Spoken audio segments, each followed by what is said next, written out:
السلام عليكم ورحمة الله وبركاته. بسم الله الرحمن الرحيم. الحمد لله رب العالمين، نحمده ونستعينه ونؤمن به ونتوكل عليه، ونعوذ بالله من شرور أنفسنا ومن سيئات أعمالنا. من يهده الله فلا مضل له ومن يضلل فلا هادي له. نشهد أن لا إله إلا الله وحده لا شريك له، ونشهد أن سيدنا ونبينا ومولانا محمدا صلى الله عليه وسلم عبده ورسوله. اللهم صل وسلم وبارك على رسولك سيدنا ومولانا محمد وعلى آل وأصحاب سيدنا ومولانا محمد وعلى جميع الأنبياء والمرسلين وآلهم وصحبهم والتابعين لهم بإحسان إلى يوم الدين. أما بعد، فأعوذ بالله من الشيطان الرجيم. بسم الله الرحمن الرحيم.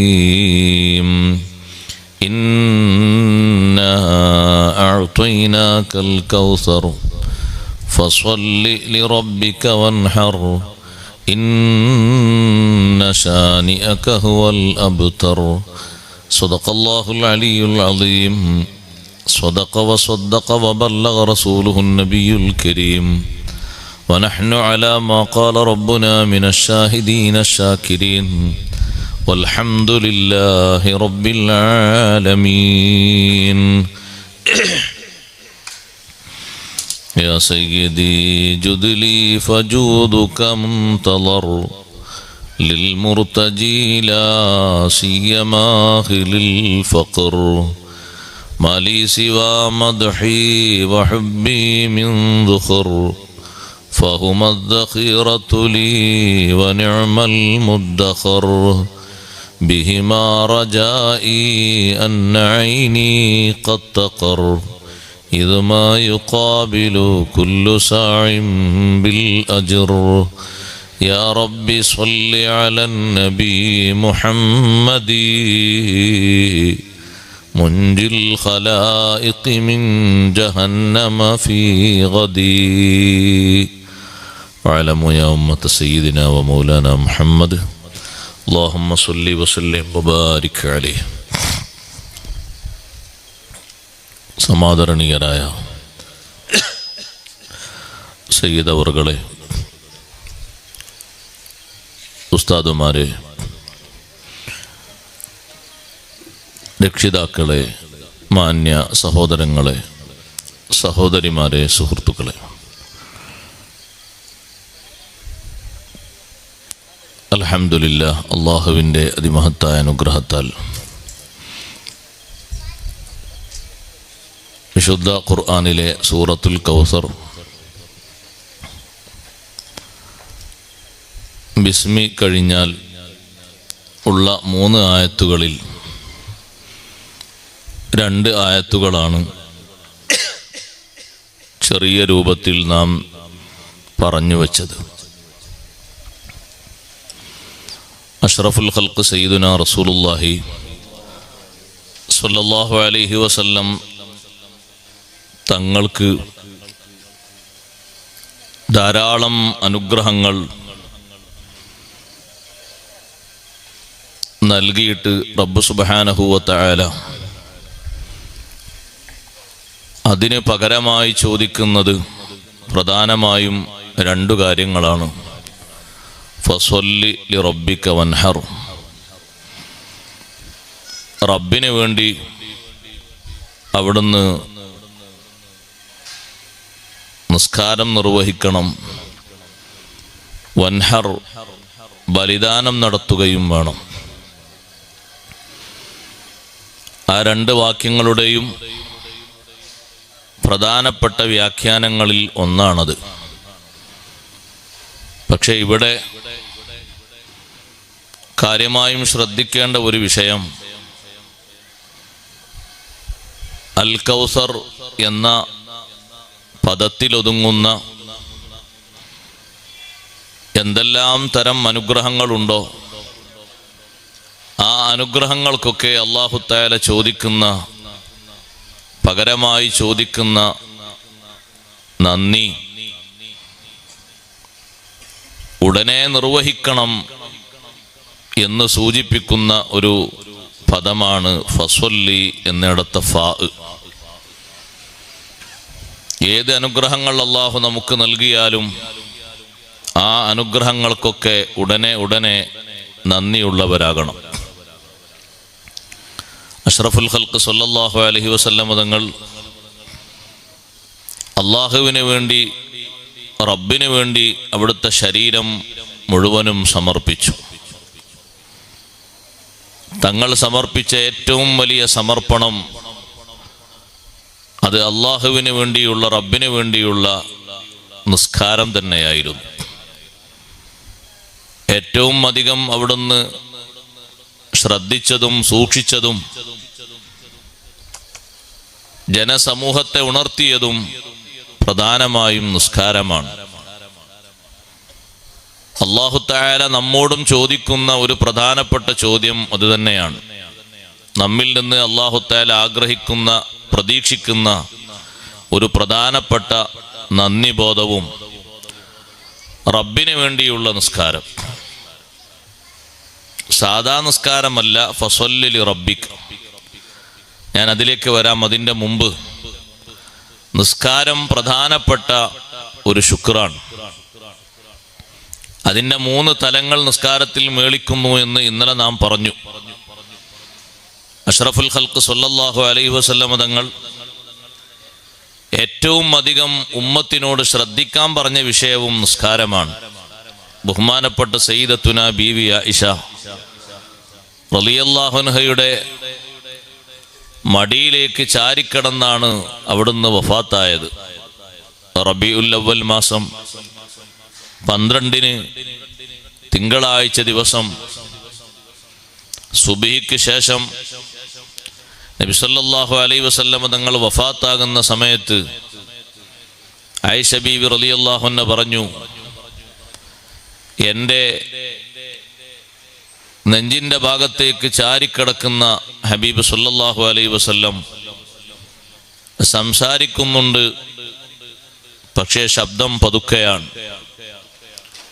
എന്താണ് അവിടുന്ന് പറയുന്നത് എന്നറിയാൻ ഞാൻ എൻ്റെ കാതൊന്ന് അടുപ്പിച്ച് വെച്ച് നോക്കി. കാതടുപ്പിച്ച് വെച്ചപ്പോൾ അവിടുത്തെ ഉമ്മത്തായ നമ്മോടുള്ള വസിയ്യത്തായിരുന്നു, നിർദ്ദേശമായിരുന്നു അത്. അവസാനം അവിടുന്ന് നൽകിയ നിർദ്ദേശം അതെന്താന്ന് കേൾക്കുമ്പോഴാണ് ഈ ഫസ്വല്ലി ലി റബ്ബിക എന്ന് പറയുന്നതിൻ്റെ പ്രാധാന്യം നമ്മളെല്ലാവരും ഒന്നുകൂടി മനസ്സിരുത്തി ചിന്തിക്കണം, പഠിക്കണം എന്ന് മനസ്സിലാകുന്നത്. അവസാനം അവിടുന്ന് പറയുന്നത് ഉമ്മത്തി ഉമ്മത്തി അസ്വലാഹ്, ഉമ്മത്തി അസ്വലാഹ്, എൻ്റെ സമുദായമേ, എൻ്റെ സമൂഹമേ, നിസ്കാരം ശ്രദ്ധിക്കണം, നിസ്കാരം നന്നായി സൂക്ഷിക്കണം. അസ്വലാത്ത അസ്വലാത്ത വമാ മലക്കത്ത് ഐമാനുക്കും, നിസ്കാരം ശ്രദ്ധിക്കണം, നിസ്കാരം സൂക്ഷിക്കണം. ഏറ്റവും അധികം ശ്രദ്ധിക്കേണ്ടത് നമ്മുടെ ശരീരവുമായി ബന്ധപ്പെട്ടുള്ള അള്ളാഹുവിനുള്ള സമർപ്പണമായ നിസ്കാരമാണ്. എല്ലാ ഘട്ടങ്ങളിലും ശ്രദ്ധിക്കേണ്ട ഒരു ഇബാദത്താണ് അത്. സഹോദരങ്ങളെ, അഷ്റഫുൽ ഖൽഖ് സ്വല്ലല്ലാഹു അലൈഹി വസല്ലം പല വിഷയങ്ങളിലും സ്വഹാബത്തിന് വിട്ടുവീഴ്ച നൽകിയിട്ടുണ്ടെങ്കിലും നിസ്കാരത്തിന്റെ വിഷയത്തിൽ ഒരു വിട്ടുവീഴ്ചയും അവിടുന്ന് നൽകിയിട്ടില്ല. ഒരാൾക്കും ഒരു വിട്ടുവീഴ്ചയും നിസ്കാരത്തിന്റെ വിഷയത്തിൽ നൽകിയിട്ടില്ല. അതേ സമയത്ത് ബദറിലേക്ക് നീങ്ങുന്ന സാഹചര്യം നമുക്കറിയാമല്ലോ. ആ കൂട്ടത്തിൽ പലരും ജീവിതത്തിന്റെ ആദ്യമായി നോമ്പ് നോൽക്കുന്നത് ആ വർഷമാണ്. നോമ്പ് നിർബന്ധമായി ഏറെ കഴിഞ്ഞിട്ടില്ല. വിശുദ്ധ റമളാനിലെ നോമ്പ് ആദ്യമായി നോൽക്കുന്നവർ ആ കൂട്ടത്തിലുണ്ട്. ബദറിലേക്ക് നടന്ന് നീങ്ങുന്ന പലർക്കും ക്ഷീണം ബാധിച്ചപ്പോൾ നോമ്പ് ഉപേക്ഷിക്കാൻ അവിടുന്ന് നിർദ്ദേശം നൽകി. അതേ സമയത്ത് എത്ര ക്ഷീണം സഹിച്ച് യാത്ര ചെയ്തിട്ടും ബദറിൽ എത്തിയ ശേഷം രാത്രി കിടന്നുറങ്ങിയ സ്വഹാബത്തിനെ സുബ്ഹിന്റെ മുമ്പ് തന്നെ വിളിച്ചുണർത്താൻ സയ്യിദുന അബൂബക്കറിന് സിദ്ദീഖ് റളിയല്ലാഹു അൻഹുവിന് നിർദ്ദേശം കൊടുക്കുകയാണ്. നിസ്കരിക്കാൻ സമയമാവുകയാണ്. സുബഹി നിസ്കാരത്തിന് മുമ്പ് തന്നെ ക്ഷീണം ബാധിച്ച് നടന്നും വെയിൽ കൊണ്ടും ഒട്ടകപ്പുറത്തുമൊക്കെയായി വന്നവർ ഭക്ഷണം കഴിച്ച് ഉത്സാഹത്തോടെ യാത്ര ചെയ്തവരല്ല, നോമ്പ് പിടിച്ച് യാത്ര തുടങ്ങിയവരാണ്. എന്നാലും നിസ്കാരത്തിൽ വിട്ടുവീഴ്ചയില്ല. എപ്പോഴും നിസ്കാരം നിർവഹിക്കണം. അപ്പുറത്ത് ശത്രുക്കൾ വരി വരിയായി നിൽക്കുന്ന ഘട്ടത്തിലും നബി സല്ലല്ലാഹു അലൈഹി വസല്ലം തങ്ങൾ സ്വഹാബത്തിന്റെ കൂടെ നിസ്കാരം നിർവഹിച്ചു. എത്രമാത്രം വലിയ ഭീതിതമായ സാഹചര്യമാണ്. അപ്പുറത്ത് സായുധരായ ശത്രുക്കളാണ്. എന്തും സംഭവിക്കാം. പക്ഷേ അവർക്ക് മുന്നിൽ ഒരു വിഭാഗത്തെ കാവലായി നിർത്തി മറ്റൊരു വിഭാഗത്തെ കൊണ്ട് അവിടുന്ന് ജമാഅത്തായി നിസ്കാരം നടത്തുന്നു. നിസ്കരിച്ച ആളുകൾ തിരിച്ചു വന്ന് കാവൽ നിൽക്കുന്നു. നിസ്കരിക്കാത്തവർ വീണ്ടും പോയി നിസ്കരിക്കുന്നു. നിസ്കാരത്തിന്റെ വിഷയത്തിൽ ഒരു വിട്ടുവീഴ്ചയും അവിടുന്ന് വരുത്തിയിട്ടില്ല. എല്ലാവരോടും വളരെ കാർക്കശ്യത്തോടെ അവിടുന്ന് കൽപ്പിച്ച ഒരു വിഷയവും നിസ്കാരമാണ്. സഹോദരങ്ങളെ, നമ്മുടെ ജീവിതത്തിലും ഏറ്റവും അധികം ശ്രദ്ധിക്കേണ്ടത്, സൂക്ഷിക്കേണ്ടത് നിസ്കാരമാണ്. നിസ്കാരം ഏത് വിഷയത്തെ സംബന്ധിച്ചാണെങ്കിലും റബ്ബ് സുബ്ഹാനഹു വ തആല വിട്ടുവീഴ്ച നൽകിയ കാരണങ്ങളായി പഠിപ്പിക്കുന്നത് നിസ്കാരം സമയത്തിൽ നിന്ന് പിന്തിക്കുന്നതിൽ നിന്ന് രണ്ട് വിഷയങ്ങൾക്കല്ലേ കാര്യമായി വിട്ടുവീഴ്ചയുള്ളൂ.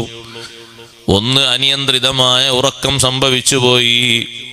സാധാരണ ഉറങ്ങിയിട്ട് രാവിലെ എഴുന്നേറ്റ് 7 മണിക്ക് എഴുന്നേൽക്കുന്ന ആളെ പറ്റിയല്ല പറയുന്നത്. എന്നും അങ്ങനെ എഴുന്നേറ്റ് ജോലിക്ക് പോയി ദുന്യാവ് ആഗ്രഹിക്കുന്ന ആളുകളുണ്ട്. അവരെ സംബന്ധിച്ചല്ല. എന്നും നിസ്കരിക്കുന്നവരാണ്. പക്ഷേ ക്ഷീണം കാരണമോ സുഖം കൂടിയത് കൊണ്ടോ അറിയില്ല, ഒന്ന് ഉറങ്ങിപ്പോയി, നിസ്കാരം ഖളാ ആയി. നിസ്കരിക്കണം, നിസ്കാരം വീട്ടണം. ആ വിഷയത്തിൽ അല്ലാഹുവിനെ ശിക്ഷിക്കുകയില്ല. അതേ സമയത്ത് നാം ആലോചിക്കണം, നാം ചിന്തിക്കണം. എല്ലാ ദിവസവും നിസ്കാരം നഷ്ടപ്പെടുത്തുന്ന മനുഷ്യൻ എത്ര വലിയ ഹതഭാഗ്യനാണ്. നിസ്കാരം തീരെ നിർവഹിക്കാത്തവൻ ദീനിൽ ഏറ്റവും സ്ഥാനം കുറഞ്ഞവനല്ലേ? ഒരു വിഷയത്തിലും പരിഗണിക്കാൻ പറ്റാത്ത ആളല്ലേ? നിസ്കാരം ഒഴിവാക്കി നടക്കുന്ന വ്യക്തിയെ നിങ്ങളെ വീട്ടിൽ കല്യാണം നടക്കുമ്പോ കല്യാണത്തിന് നിക്കാഹിന് സാക്ഷിയാക്കി അവനെ നിർത്താൻ പറ്റുമോ? ഇല്ല. സാക്ഷിയാരാന്ന് ചോദിക്കുമ്പോ പലരും പറയും അമ്മാവനാണ് സാക്ഷി, എളാപ്പയാണ് സാക്ഷി, മൂത്താപ്പയാണ് സാക്ഷി. കാരണവന്മാരെ മുന്നോട്ട് വെക്കും. പക്ഷേ താരിഖു സ്വലാത്താണെങ്കിൽ അവൻ അതിന് പറ്റൂല. സാക്ഷി നിൽക്കാനാ ഫാസിഖിനെ പറ്റൂല. എളാപ്പ മൂത്താപ്പൊക്കെ ഭക്ഷണം കൊടുക്കുന്നിടത്ത് നല്ല സീറ്റ് കൊടുത്താൽ മതി. അതേ സമയത്ത് സാക്ഷിയാകാൻ യോഗ്യതയുള്ള ആളെ തന്നെ വേണം. നിസ്കരിക്കാത്തവനെ എങ്ങനെ സാക്ഷി നിർത്താനാണ്? ചില പണ്ഡിതന്മാര് നിസ്കരിക്കാത്തവൻ അറവ് നടത്തിയതുപോലും ഭക്ഷിക്കാൻ പാടില്ലെന്ന് പറഞ്ഞില്ലേ? നിസ്കരിക്കാത്തവന് തീരെ സ്ഥാനം കൊടുക്കരുത് എന്നല്ലേ പണ്ഡിതന്മാരുടെ പക്ഷം.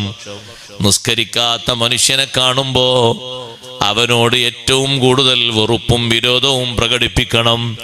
നിസ്കരിക്കാത്ത മനുഷ്യൻ സമൂഹത്തിൽ ഏറ്റവും സ്ഥാനം കുറഞ്ഞവനാണ്. നിസ്കാരം നന്നായി പതിവാക്കണം. പതിവായി ചെയ്യുന്ന നിസ്കാരമാണ് റബ്ബിന് വേണ്ടിയുള്ള നിസ്കാരം. ഫസ്വല്ലി ലിറബ്ബിക, നിങ്ങളുടെ റബ്ബിന് വേണ്ടി നിങ്ങൾ നിസ്കരിക്കണം. റബ്ബിന് വേണ്ടിയാണോ നിസ്കാരം? എന്നാൽ അത് ഉപേക്ഷിക്കരുത്, ഒഴിവായി പോകരുത്. നമ്മുടെ കാര്യത്തിന് വേണ്ടി തീരെ ഒഴിവാക്കരുത്. അഥവാ ഏതെങ്കിലും സന്നിഗ്ധ ഘട്ടത്തിൽ അങ്ങനെ വന്നുപോയാൽ ഉടനെ തന്നെ ആ വിഷയം നിർവഹിച്ചുകൊണ്ട് വീട്ടിക്കൊണ്ട് പിന്നീട് ഒരിക്കലും അങ്ങനെ വരാത്ത രൂപത്തിൽ സൂക്ഷിക്കണം.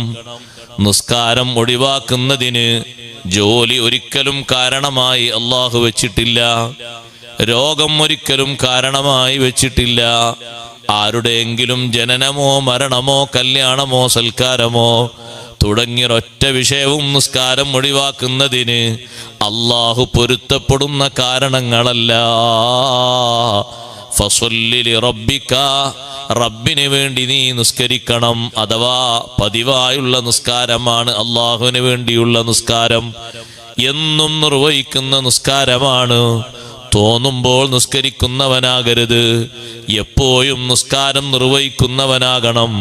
മുഅ്മിനീങ്ങളെ സംബന്ധിച്ച് അടയാളം പറഞ്ഞിടത്ത് പരിശുദ്ധ ഖുർആനിൽ അല്ലാഹു പഠിപ്പിച്ച സ്വഭാവങ്ങളിൽ വല്ലദീനഹും അലാ സ്വലാത്തിഹിം യുഹാഫിളൂൻ, നിസ്കാരം പതിവായി ശ്രദ്ധിക്കുന്നവരാണ്, പതിവായി സൂക്ഷിക്കുന്നവരാണ്.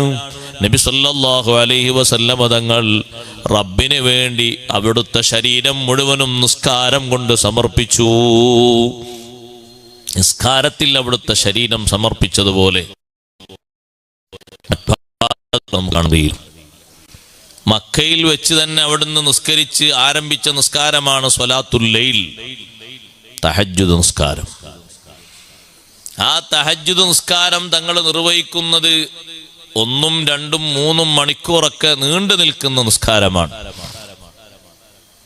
മദീനയിലെത്തിയപ്പോഴും ആ സ്വഭാവം തന്നെ തങ്ങൾ ആരംഭിക്കുകയും ശ്രദ്ധിക്കുകയും സൂക്ഷിക്കുകയും മുന്നോട്ട് കൊണ്ടുപോവുകയും ചെയ്തിട്ടുണ്ട്.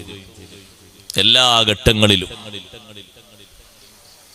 തോന്നുമ്പോൾ നിസ്കരിക്കുന്ന ആളുകളാകരുത്, എപ്പോഴും നിസ്കാരം പതിവാക്കുന്ന ആളുകളാകണം.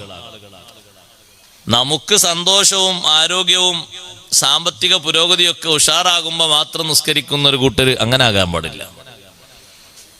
അങ്ങനെ ഖുർആൻ ഒരു വിഭാഗത്ത് അങ്ങനെ പരിചയപ്പെടുത്തുന്നുണ്ട്. വമിനൻ നാസി മൻ യഅബുദുല്ലാഹ അലാ ഹർഫ് ഫഇൻ അസാബഹു ഖൈറുൻ തുമഅന്ന ബിഹി വഇൻ അസാബതുഹു ഫിത്നതുൻ ഖലബ അലാ വജ്ഹി ഖസിറ ദുനിയ വൽ ആഖിറ. മനുഷ്യരിൽ ഒരു വിഭാഗമുണ്ട്, യഅബുദുല്ലാഹ അലാ ഹർഫിൻ, ഒരു സൈഡിൽ നിന്ന് ഒരു ഓരം പറ്റി അല്ലാഹുവിന് ഇബാദത്ത് എടുക്കുന്നവർ. എങ്ങനെയാണ് അവർ ഇബാദത്ത്? ഫൈൻ അസ്വാബഹു ഖൈറുൻ തുമഅന്ന ബിഹി, നല്ല ഐശ്വര്യവും നല്ല ആരോഗ്യവും നല്ല തൃപ്തിയും ഒരു ടെൻഷനും ഒരു വിഷമവും ഒരു പ്രശ്നവും ഒരു പരാതിയും ഇല്ലെങ്കിൽ അവരെ ഇബാദത്തിനും കാര്യങ്ങളിലും ഒക്കെ ഉഷാറാണ്, മുന്നോട്ടാണ്. വൈൻ അസ്വാബത്തുഹു ഫിത്നതുൻ ഖലബ അലാ വജ്ഹി, എന്തെങ്കിലും ഒരു പരീക്ഷണം വന്നാൽ അവർ മുഖം തിരിച്ചു പോകും, പിന്നെ അവരെ ഒരു സംഗതിക്കും കാണൂല. അപ്പൊ അവരെ മനസ്ഥിതി എന്താ? നമ്മളെ കാര്യം ശരിയാകട്ടെ, എന്നിട്ട് പടച്ചോന്റെ കാര്യം.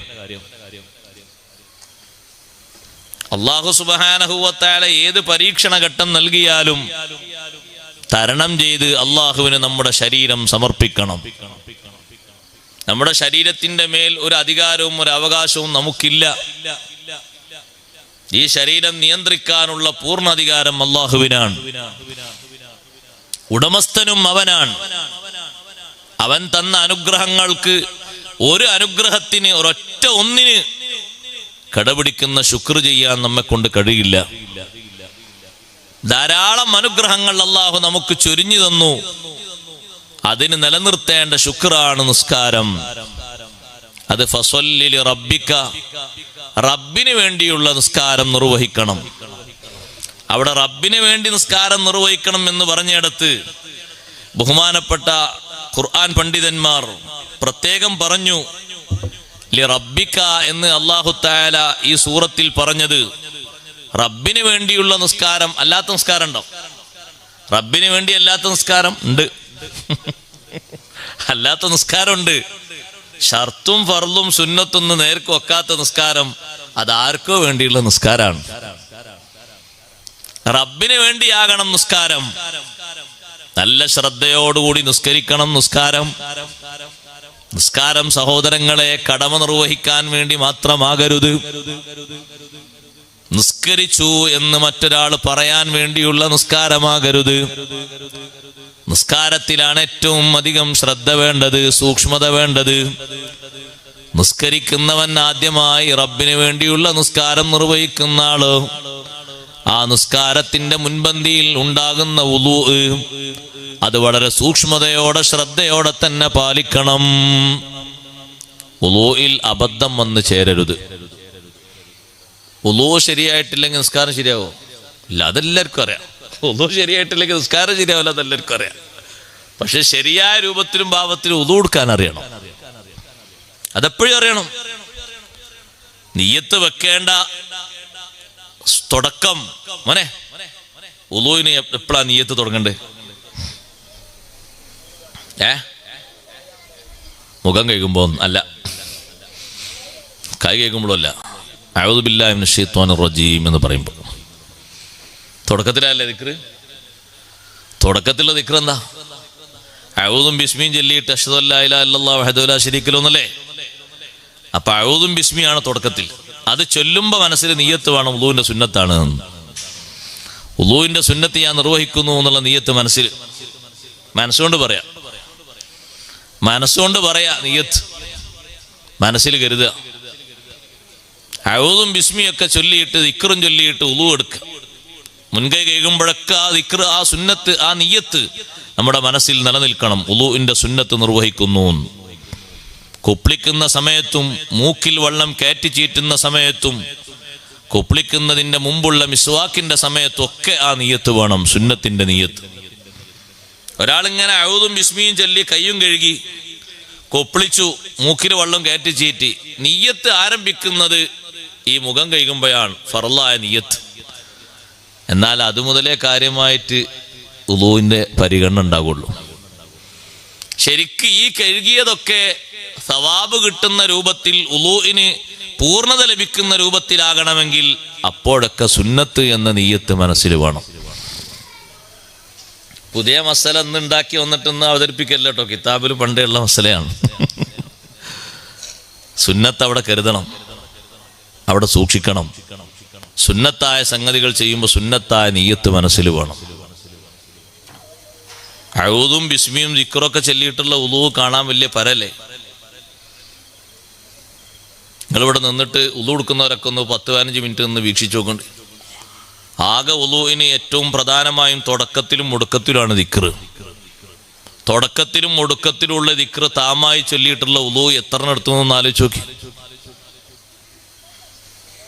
അല്ല, നമുക്ക് അറിയാത്തതല്ലല്ലോ, അറിയുന്നതല്ലേ. ഇനിയും ഇത് ചെയ്യാൻ സമയമായിട്ടില്ല എന്ന് പറഞ്ഞാൽ പിന്നെ എപ്പോഴാ? പഞ്ഞി വെച്ചിട്ടോ?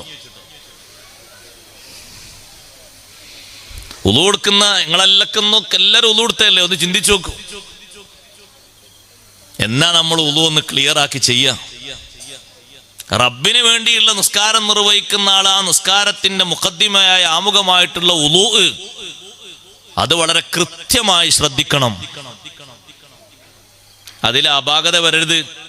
ഉളൂ എത്ര ഭംഗിയാകുന്നുണ്ടോ അത്ര കണ്ട് നിനക്ക് നിസ്കാരത്തെ ഭംഗിയാക്കാൻ പറ്റും. ഉളൂ അതിന്റെ മർമ്മാണ്.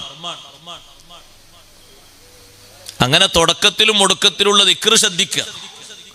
മഹാന്മാരായ പണ്ഡിതന്മാർ മുഖം കഴുകുന്നതിനും കൈ കഴുകുന്നതിനും കാല് കഴുകുന്നതിനും ചെവി തടവുന്നതിനും തല തടവുന്നതിനും ഒക്കെ ദിക്ർ പഠിപ്പിച്ചിട്ടുണ്ട്. ഇനി അതൊക്കെ കൂടി ചൊല്ലി പഠിപ്പിച്ചിട്ട് നിങ്ങൾ ബുദ്ധിമുട്ടാകണ്ട. എന്നാൽ ഒടുക്കത്തിലും തുടക്കത്തിലും ആ 2 ദിക്റെങ്കിലും നമ്മൾ പതിവാക്കണം. അതതിന്റെ പൂർണ്ണതക്ക് ആവശ്യം തന്നെയാണ്. ഇനി കിട്ടാത്ത ആളുകൾ ചൊല്ലിക്കോട്ടെ എന്ന് കരുതിയിട്ടാണ് അത് ആ ചുമരില തൂക്കിയിരിക്കുന്നത്. എല്ലാ പള്ളിയുടെ ചുമരിലും ഉണ്ട് അല്ലേ? നിങ്ങൾ ഏതെങ്കിലും പള്ളി ഇല്ലാത്തത് നോക്കിയിട്ട് ഒരു ഫോട്ടോ കോപ്പി അവിടെ കൊണ്ട് ഒട്ടിച്ചേക്കാം. അറിയാത്തവർക്കൊരു സഹായം എന്ന നിലക്കാണ് അത് അവിടെ തൂക്കിയിരിക്കുന്നത്, നോക്കി ചൊല്ലാൻ. പക്ഷെ ഞാൻ പറയുന്ന വിഷയം അവിടെ അല്ല. പഴയ കാലത്തെ ആളുകൾ നമ്മളെപ്പോലെ ഈ 10ാം ക്ലാസ്സും 15ാം ക്ലാസ്സും ഒന്നും പഠിക്കാത്ത, ഓത്തുപള്ളിയിൽ മാത്രം പഠിച്ചിരുന്ന നമ്മളെ വല്യപ്പമാരും വല്യമ്മമാരും ഈ ദിക്റൊന്നും ചൊല്ലാതെ ഒറ്റ ഉളു അവിടെ എടുത്തിട്ടുണ്ടാവില്ല. നമ്മളും അവരും എവിടെ? ഞാൻ പറഞ്ഞില്ലേ തുടക്കത്തിൽ, അവരെക്കാളും ഇഷ്ടം പോലെ അനുഗ്രഹങ്ങൾ വാരിക്കൂട്ടി ദുനിയാവില്. ഇനി ഇപ്പോഴും പലരുടെയും മനസ്സിൽ ദുനിയാവ് കിട്ടിയത് മതിയായിട്ടില്ല എന്നുള്ള ചിന്തയിൽ തന്നെയാണ്. മതിയായെന്ന് പറഞ്ഞ ആൾക്കാരെ നമ്മൾ കേട്ടില്ല. മതിയായിട്ടില്ല എന്നുള്ള ചിന്തയിൽ തന്നെ ഉള്ളത്. 4ാം തലമുറക്കുള്ള ജീവിക്കാനുള്ളത് അല്ലാഹു തആല കൊടുത്താലും ആളുകൾ പറയും കുറച്ചുകൂടി ആവശ്യമുണ്ട്. എന്നാൽ ഇതൊക്കെ ഒന്ന് നന്ദിയുടെ ഭാഗമായിട്ട് ഇതൊക്കെ ഒന്ന് ചൊല്ലണ്ടേ നമ്മള്? സ്വർഗത്തിൽ കടക്കുമെന്ന് ഹബീബ് സല്ലല്ലാഹു അലൈഹി വസല്ലം തങ്ങൾ ഉറപ്പ് നൽകിയ ഒരു ദിക്റാണ് ഉളൂവിന്റെ ശേഷം ചൊല്ലുന്ന ആ 3 വട്ടം ചൊല്ലുന്ന ദിക്ർ. 2 കൈയും കണ്ണും മേൽപോട്ടുയർത്തി ഖിബലയിലേക്ക് തിരിഞ്ഞു നിന്ന് ആ ചൊല്ലുന്ന ദിക്ർ അഷ്ഹദു അല്ലാ ഇലാഹ ഇല്ലല്ലാഹു വഹ്ദഹു ലാ ശരീക ലഹ് വഅശ്ഹദു അന്ന മുഹമ്മദൻ അബ്ദുഹു വറസൂലുഹു اللهم اجعلني من التوابين واجعلني من المتطهرين واجعلني من عبادك الصالحين سبحانك اللهم وبحمدك أشهد أن لا إله إلا أنت أستغفرك وأتوب إليك وصلى الله على خير خلقه سيدنا محمد وآله وصحبه وسلم. ഇത്ര ചെറിയ ദിക്റാണ്, ഈമാൻ കിട്ടി മരിക്കാൻ പറ്റുന്ന സന്തോഷമുള്ള ദിക്റാണത്. നമ്മൾ അതെങ്കിലും ആ 2 ദിക്റുകളെങ്കിലും പതിവാക്കണം. അള്ളാഹു തൗഫീഖ് തരട്ടെ. മുഖം കഴുകുന്ന ആണുങ്ങളോടും പെണ്ണുങ്ങളോടൊക്കെ പറയട്ടെ, മുഖത്തിന്റെ അതിർത്തി മുടി മുളക്കുന്ന സ്ഥലം മുതൽ താടിയല്ല് വരെ, ഒരു ചെവി മുതൽ മറ്റേ ചെവി വരെയാണ് മുഖത്തിന്റെ അതിർത്തി പറയാറുള്ളത്, അല്ലേ? തെറ്റിയിട്ട് നിങ്ങൾ പറയണ്ടോ? അതിർത്തി അങ്ങനെ പറയാറുള്ളത്. പക്ഷേ അതിർത്തിയിൽ നിന്ന് കുറച്ചുകൂടി മേൽപോട്ട് കഴുകണം. അതിർത്തി മുടി മുളക്കുന്ന സ്ഥലമാണെങ്കിലും കുറച്ചുകൂടി മേലൊന്ന് കഴുകണം. അങ്ങനെ കഴുകുമ്പോഴേ ഈ അതിർത്തിയുടെ ഭാഗം കഴുകി എന്ന് പറയുള്ളൂ. ചെവിയുടെ 2 കുറ്റിയുണ്ട് ഇവിടെ. കുറ്റി എന്ന് പറഞ്ഞാൽ മനസ്സിലാവില്ല മോനെ? 2 കുറ്റി ഒന്ന് പിടിച്ചു, എല്ലാവരും ചെവിക്കുണ്ടാവും. ഈ 2 കുറ്റി നനയണം, അപ്പോഴേ ചെവിയുടെ ഈ ഭാഗം കഴുകി എന്ന് പറയാവൂ. വളരെ കൃത്യമായൊരു ശ്രദ്ധിക്കണം. ഉപ്പമാരോടൊക്കെ ഞാൻ പറയട്ടെ, നല്ല തിങ്ങിയ താടി വെക്കുകയാണെങ്കിൽ ഏറെക്കുറെ ഉളൂവിന്റെ സ്ഥലം ചുരുങ്ങി കിട്ടും. കാരണം തിങ്ങിയ താടി കൈകൾ നിർബന്ധമല്ലല്ലോ. തിങ്ങിയ താടി തിക്കകറ്റിൽ സുന്നത്തല്ലേ ഉള്ളൂ. അതെ, തിങ്ങാത്ത താടി വെച്ചാൽ ഉള്ളിലേക്ക് ശരിക്ക് വെള്ളം റെഡിയായിട്ട് പമ്പ് ചെയ്ത് റെഡിയാക്കണം. അതിനേക്കാളും കൂടുതൽ ശ്രദ്ധിക്കണം കട്ടിമീശ വെക്കുന്ന ആളുകൾ.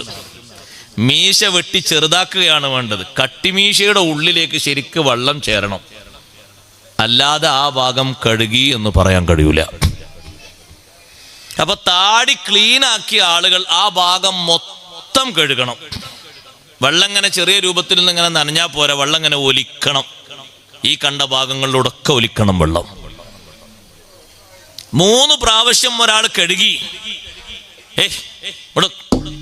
3 പ്രാവശ്യം ഒരാൾ കഴുകിയിട്ട് 3 പ്രാവശ്യം മൊത്തം കഴുകിയിട്ടാണ് നിർബന്ധത്തിന്റെ ഭാഗങ്ങളൊക്കെ വീടിയത് എങ്കിൽ സുന്നത്ത് അയാൾക്കില്ല. ഉണ്ടോ?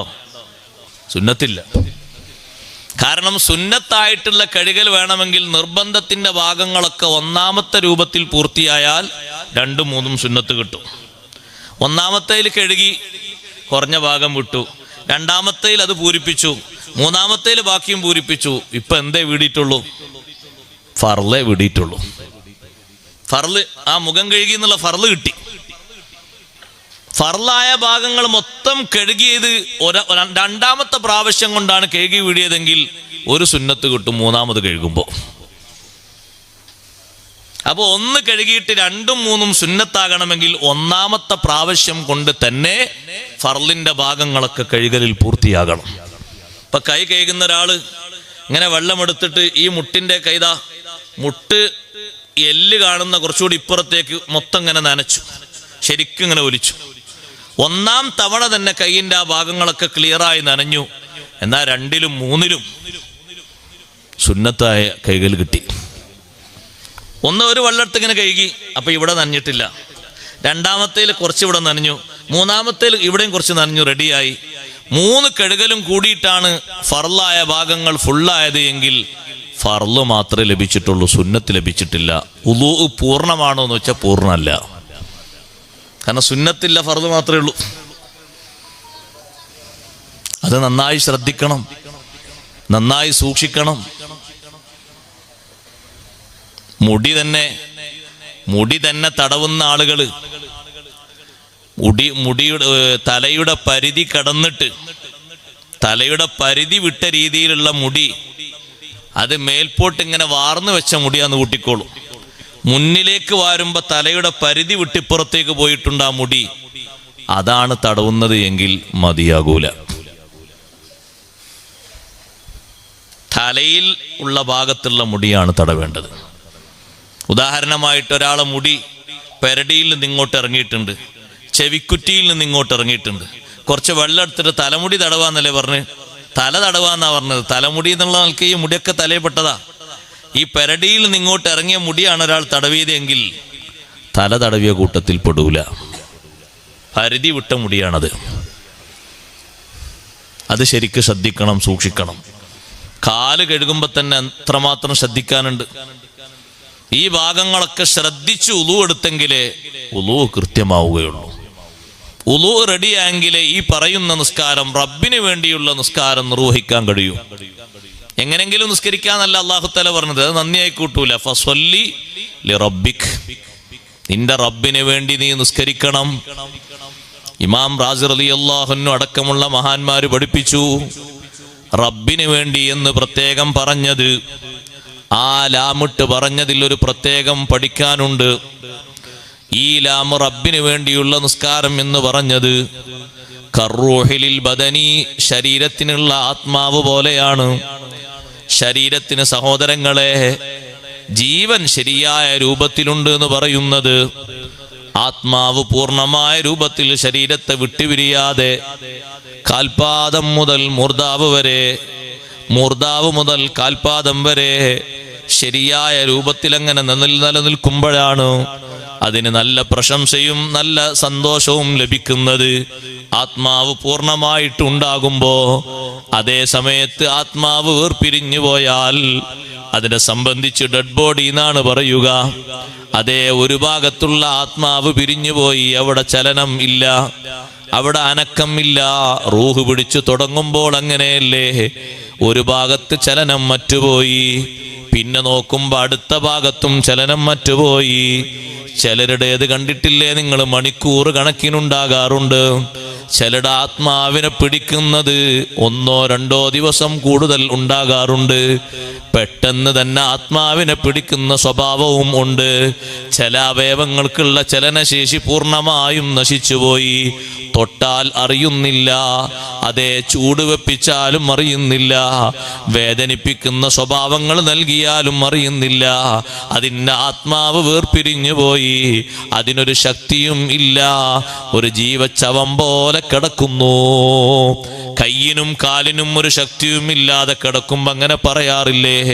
അതുപോലെയാണ് ഈ നിസ്കാരത്തിലെ റുക്കൂഉം സുജൂദും, നിസ്കാരത്തിലുള്ള എല്ലാ ഇബാദത്തും റബ്ബിന് വേണ്ടിയുള്ളതായിട്ടില്ലെങ്കിൽ ആ നിസ്കാരവും അങ്ങനെ തന്നെ മൈത്തൻ മർമിയ, വലിച്ചെറിയപ്പെടുന്ന നിർജീവമായ നിസ്കാരമാകും.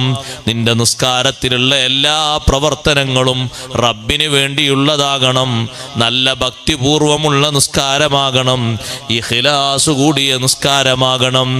ഇഖ്ലാസുള്ള നിസ്കാരമാണോ, ആ നിസ്കാരത്തിൽ അത്രയും സുന്നത്തുകൾ പാലിക്കണം, കറാഹത്തുകളൊക്കെ ഒഴിവാക്കണം. ഭക്തിപൂർവമുള്ള നിസ്കാരമാകണം. 2 നിലക്കുള്ള ഭക്തിയും നിസ്കാരത്തിലുണ്ടാകണം. ഖൽബിന് ഭക്തി ഉണ്ടാകണം, അവയവങ്ങൾക്കും ഭക്തി ഉണ്ടാകണം. നിസ്കാരത്തിൽ പ്രവേശിച്ച ശേഷം നിന്റെ നോട്ടം നിയന്ത്രണ വിധേയമല്ലേ? നിന്റെ ഖൽബിന് ഖുശൂ ഇല്ല എന്നാണ് അതിന്റെ തെളിവ്. നിന്റെ കൈ വെക്കേണ്ടിടത്ത് ഒതുങ്ങി നിൽക്കുന്നില്ല, നിന്റെ കൈ പല ഭാഗത്തേക്കും പോകുന്നുണ്ട്, നിന്റെ കാല് പല ഭാഗത്തേക്കും പോകുന്നുണ്ട്, നിന്റെ നോട്ടം പല ഭാഗത്തേക്കും പോകുന്നുണ്ട്. ഇതൊക്കെ നിയന്ത്രണ വിധേയമാകണം. അവയവങ്ങൾക്ക് അപ്പോഴാണ് ഖുശൂ ഉള്ളത്. അവയവങ്ങൾക്ക് ഭക്തിയുണ്ടോ എന്നാ ഖൽബിനും ഭക്തിയുണ്ട്.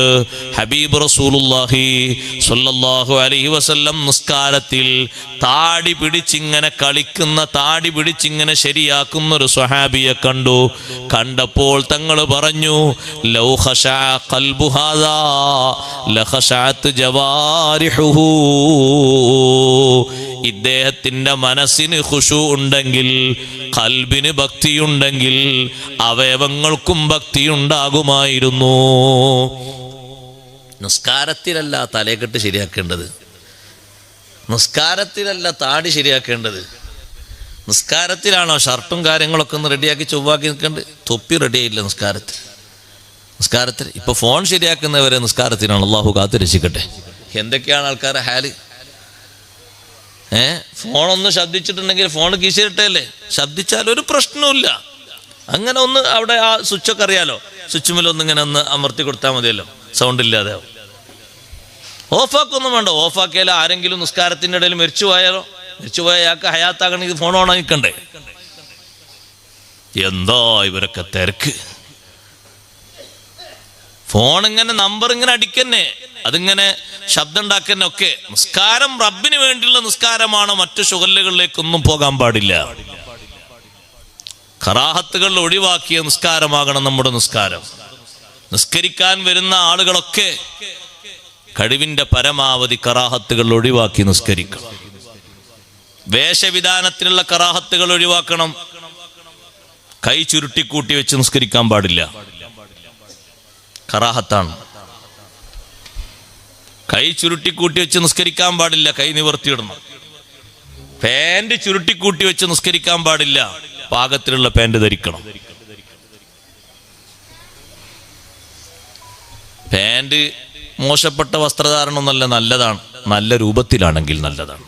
അത് തുണിയും അങ്ങനെ തന്നെ, ഈ ധരിച്ചിരിക്കുന്നതൊക്കെ അങ്ങനെ തന്നെ. അതിൻ്റെ അളവിലൊത്തതാണെങ്കിൽ നല്ലതാണ്, അല്ലെങ്കിൽ എല്ലാം ഒരേപോലെ തന്നെ.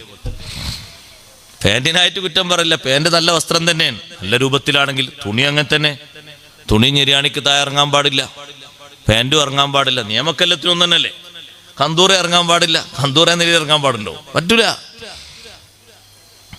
നെരിയാണിക്ക് താഴെ ഇറങ്ങാൻ പറ്റും നിസ്കാരക്കുപ്പായം, പെണ്ണുങ്ങളെ.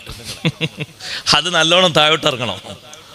അത് ഞെരിയാണിക്ക് മേലെയാക്കിയിട്ട് പൊക്കി പിടിക്കാൻ പറ്റൂല, അത് താഴോട്ട് ഇറങ്ങണം. കാല് കാണാത്ത വിധം താഴോട്ട് നല്ല വലുപ്പം വേണം നിസ്കാരക്കുപ്പായത്തിന്.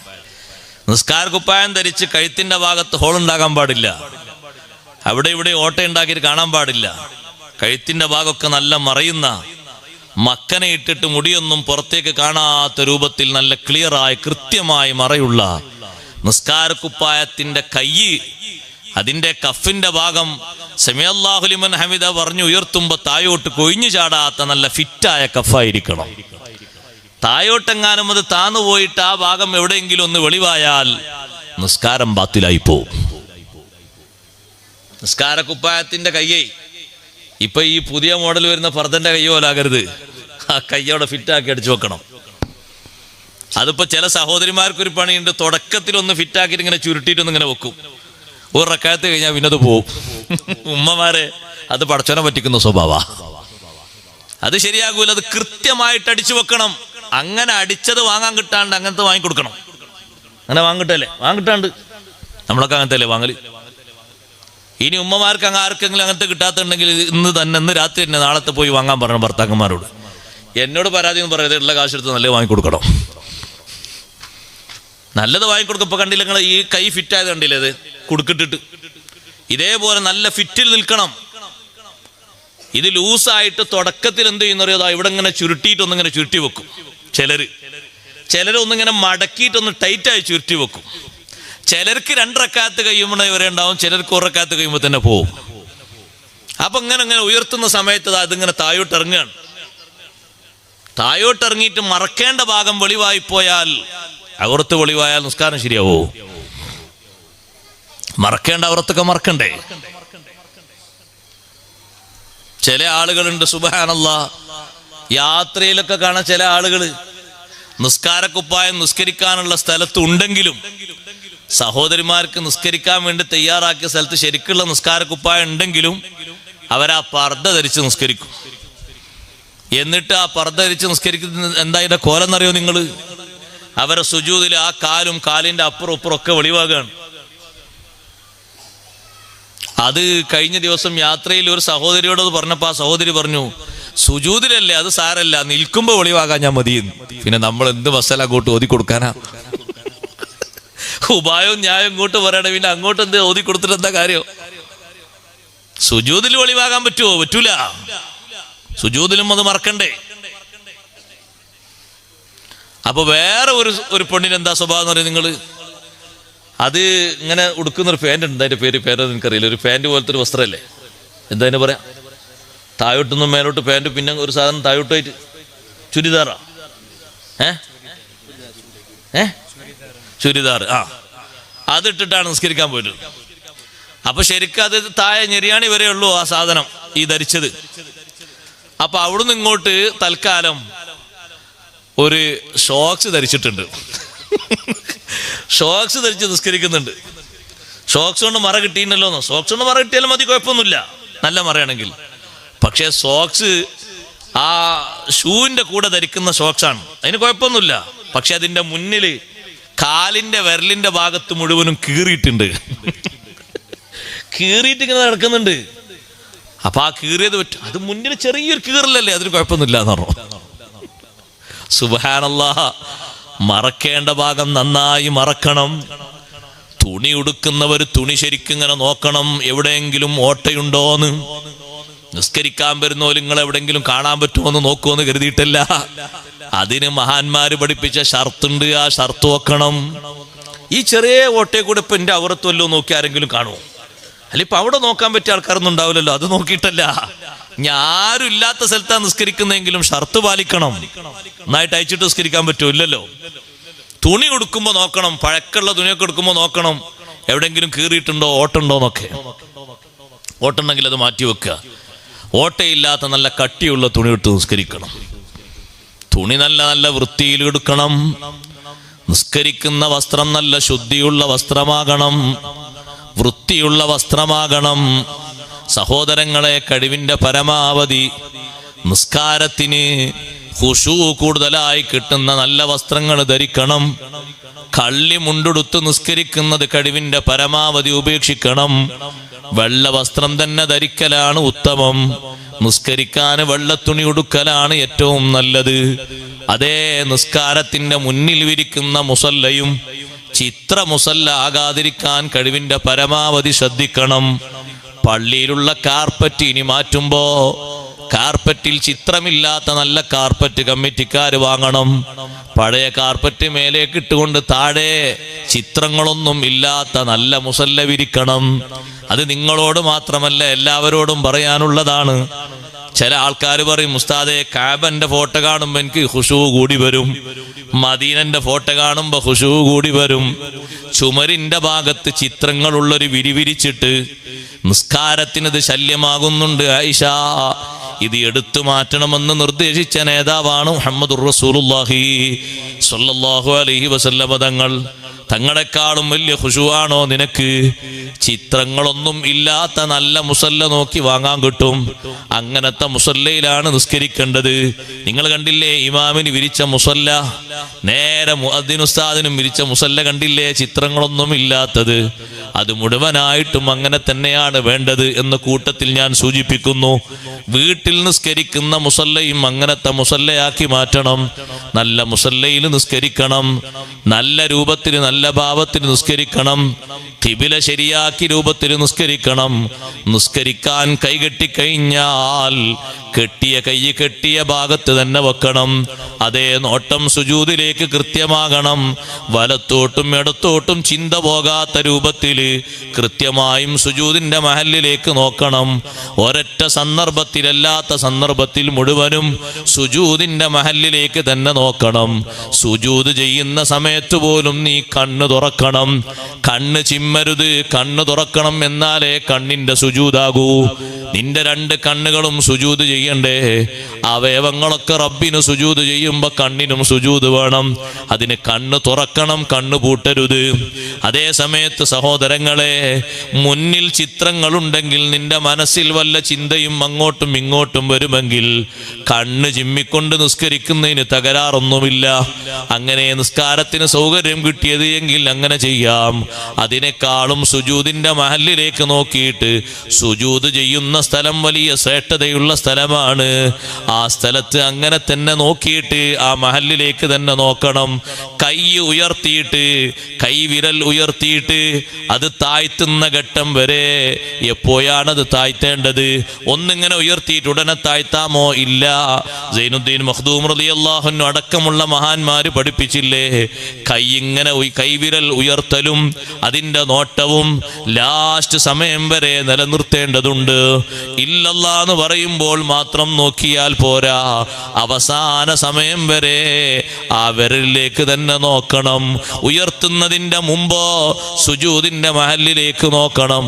ഉയർത്തിയ ശേഷമോ കൈവിരലിലേക്ക് നോക്കണം. അത് ലാസ്റ്റ് സമയം വരെ അങ്ങനെ തന്നെ വേണം. മുന്നിൽ നിസ്കരിക്കുന്ന ഒരാളെ നിസ്കാരത്തിലേക്കല്ല നിന്റെ നോട്ടം ഉണ്ടാകേണ്ടത്. മുന്നിൽ ചെയ്യുന്ന ഒരാളെ പ്രവർത്തനം നോക്കിയല്ല നിൽക്കേണ്ടത്. മുകളിലേക്കും സൈഡിലേക്കും മറ്റുമൊന്നും നോക്കിയല്ല നിൽക്കേണ്ടത്.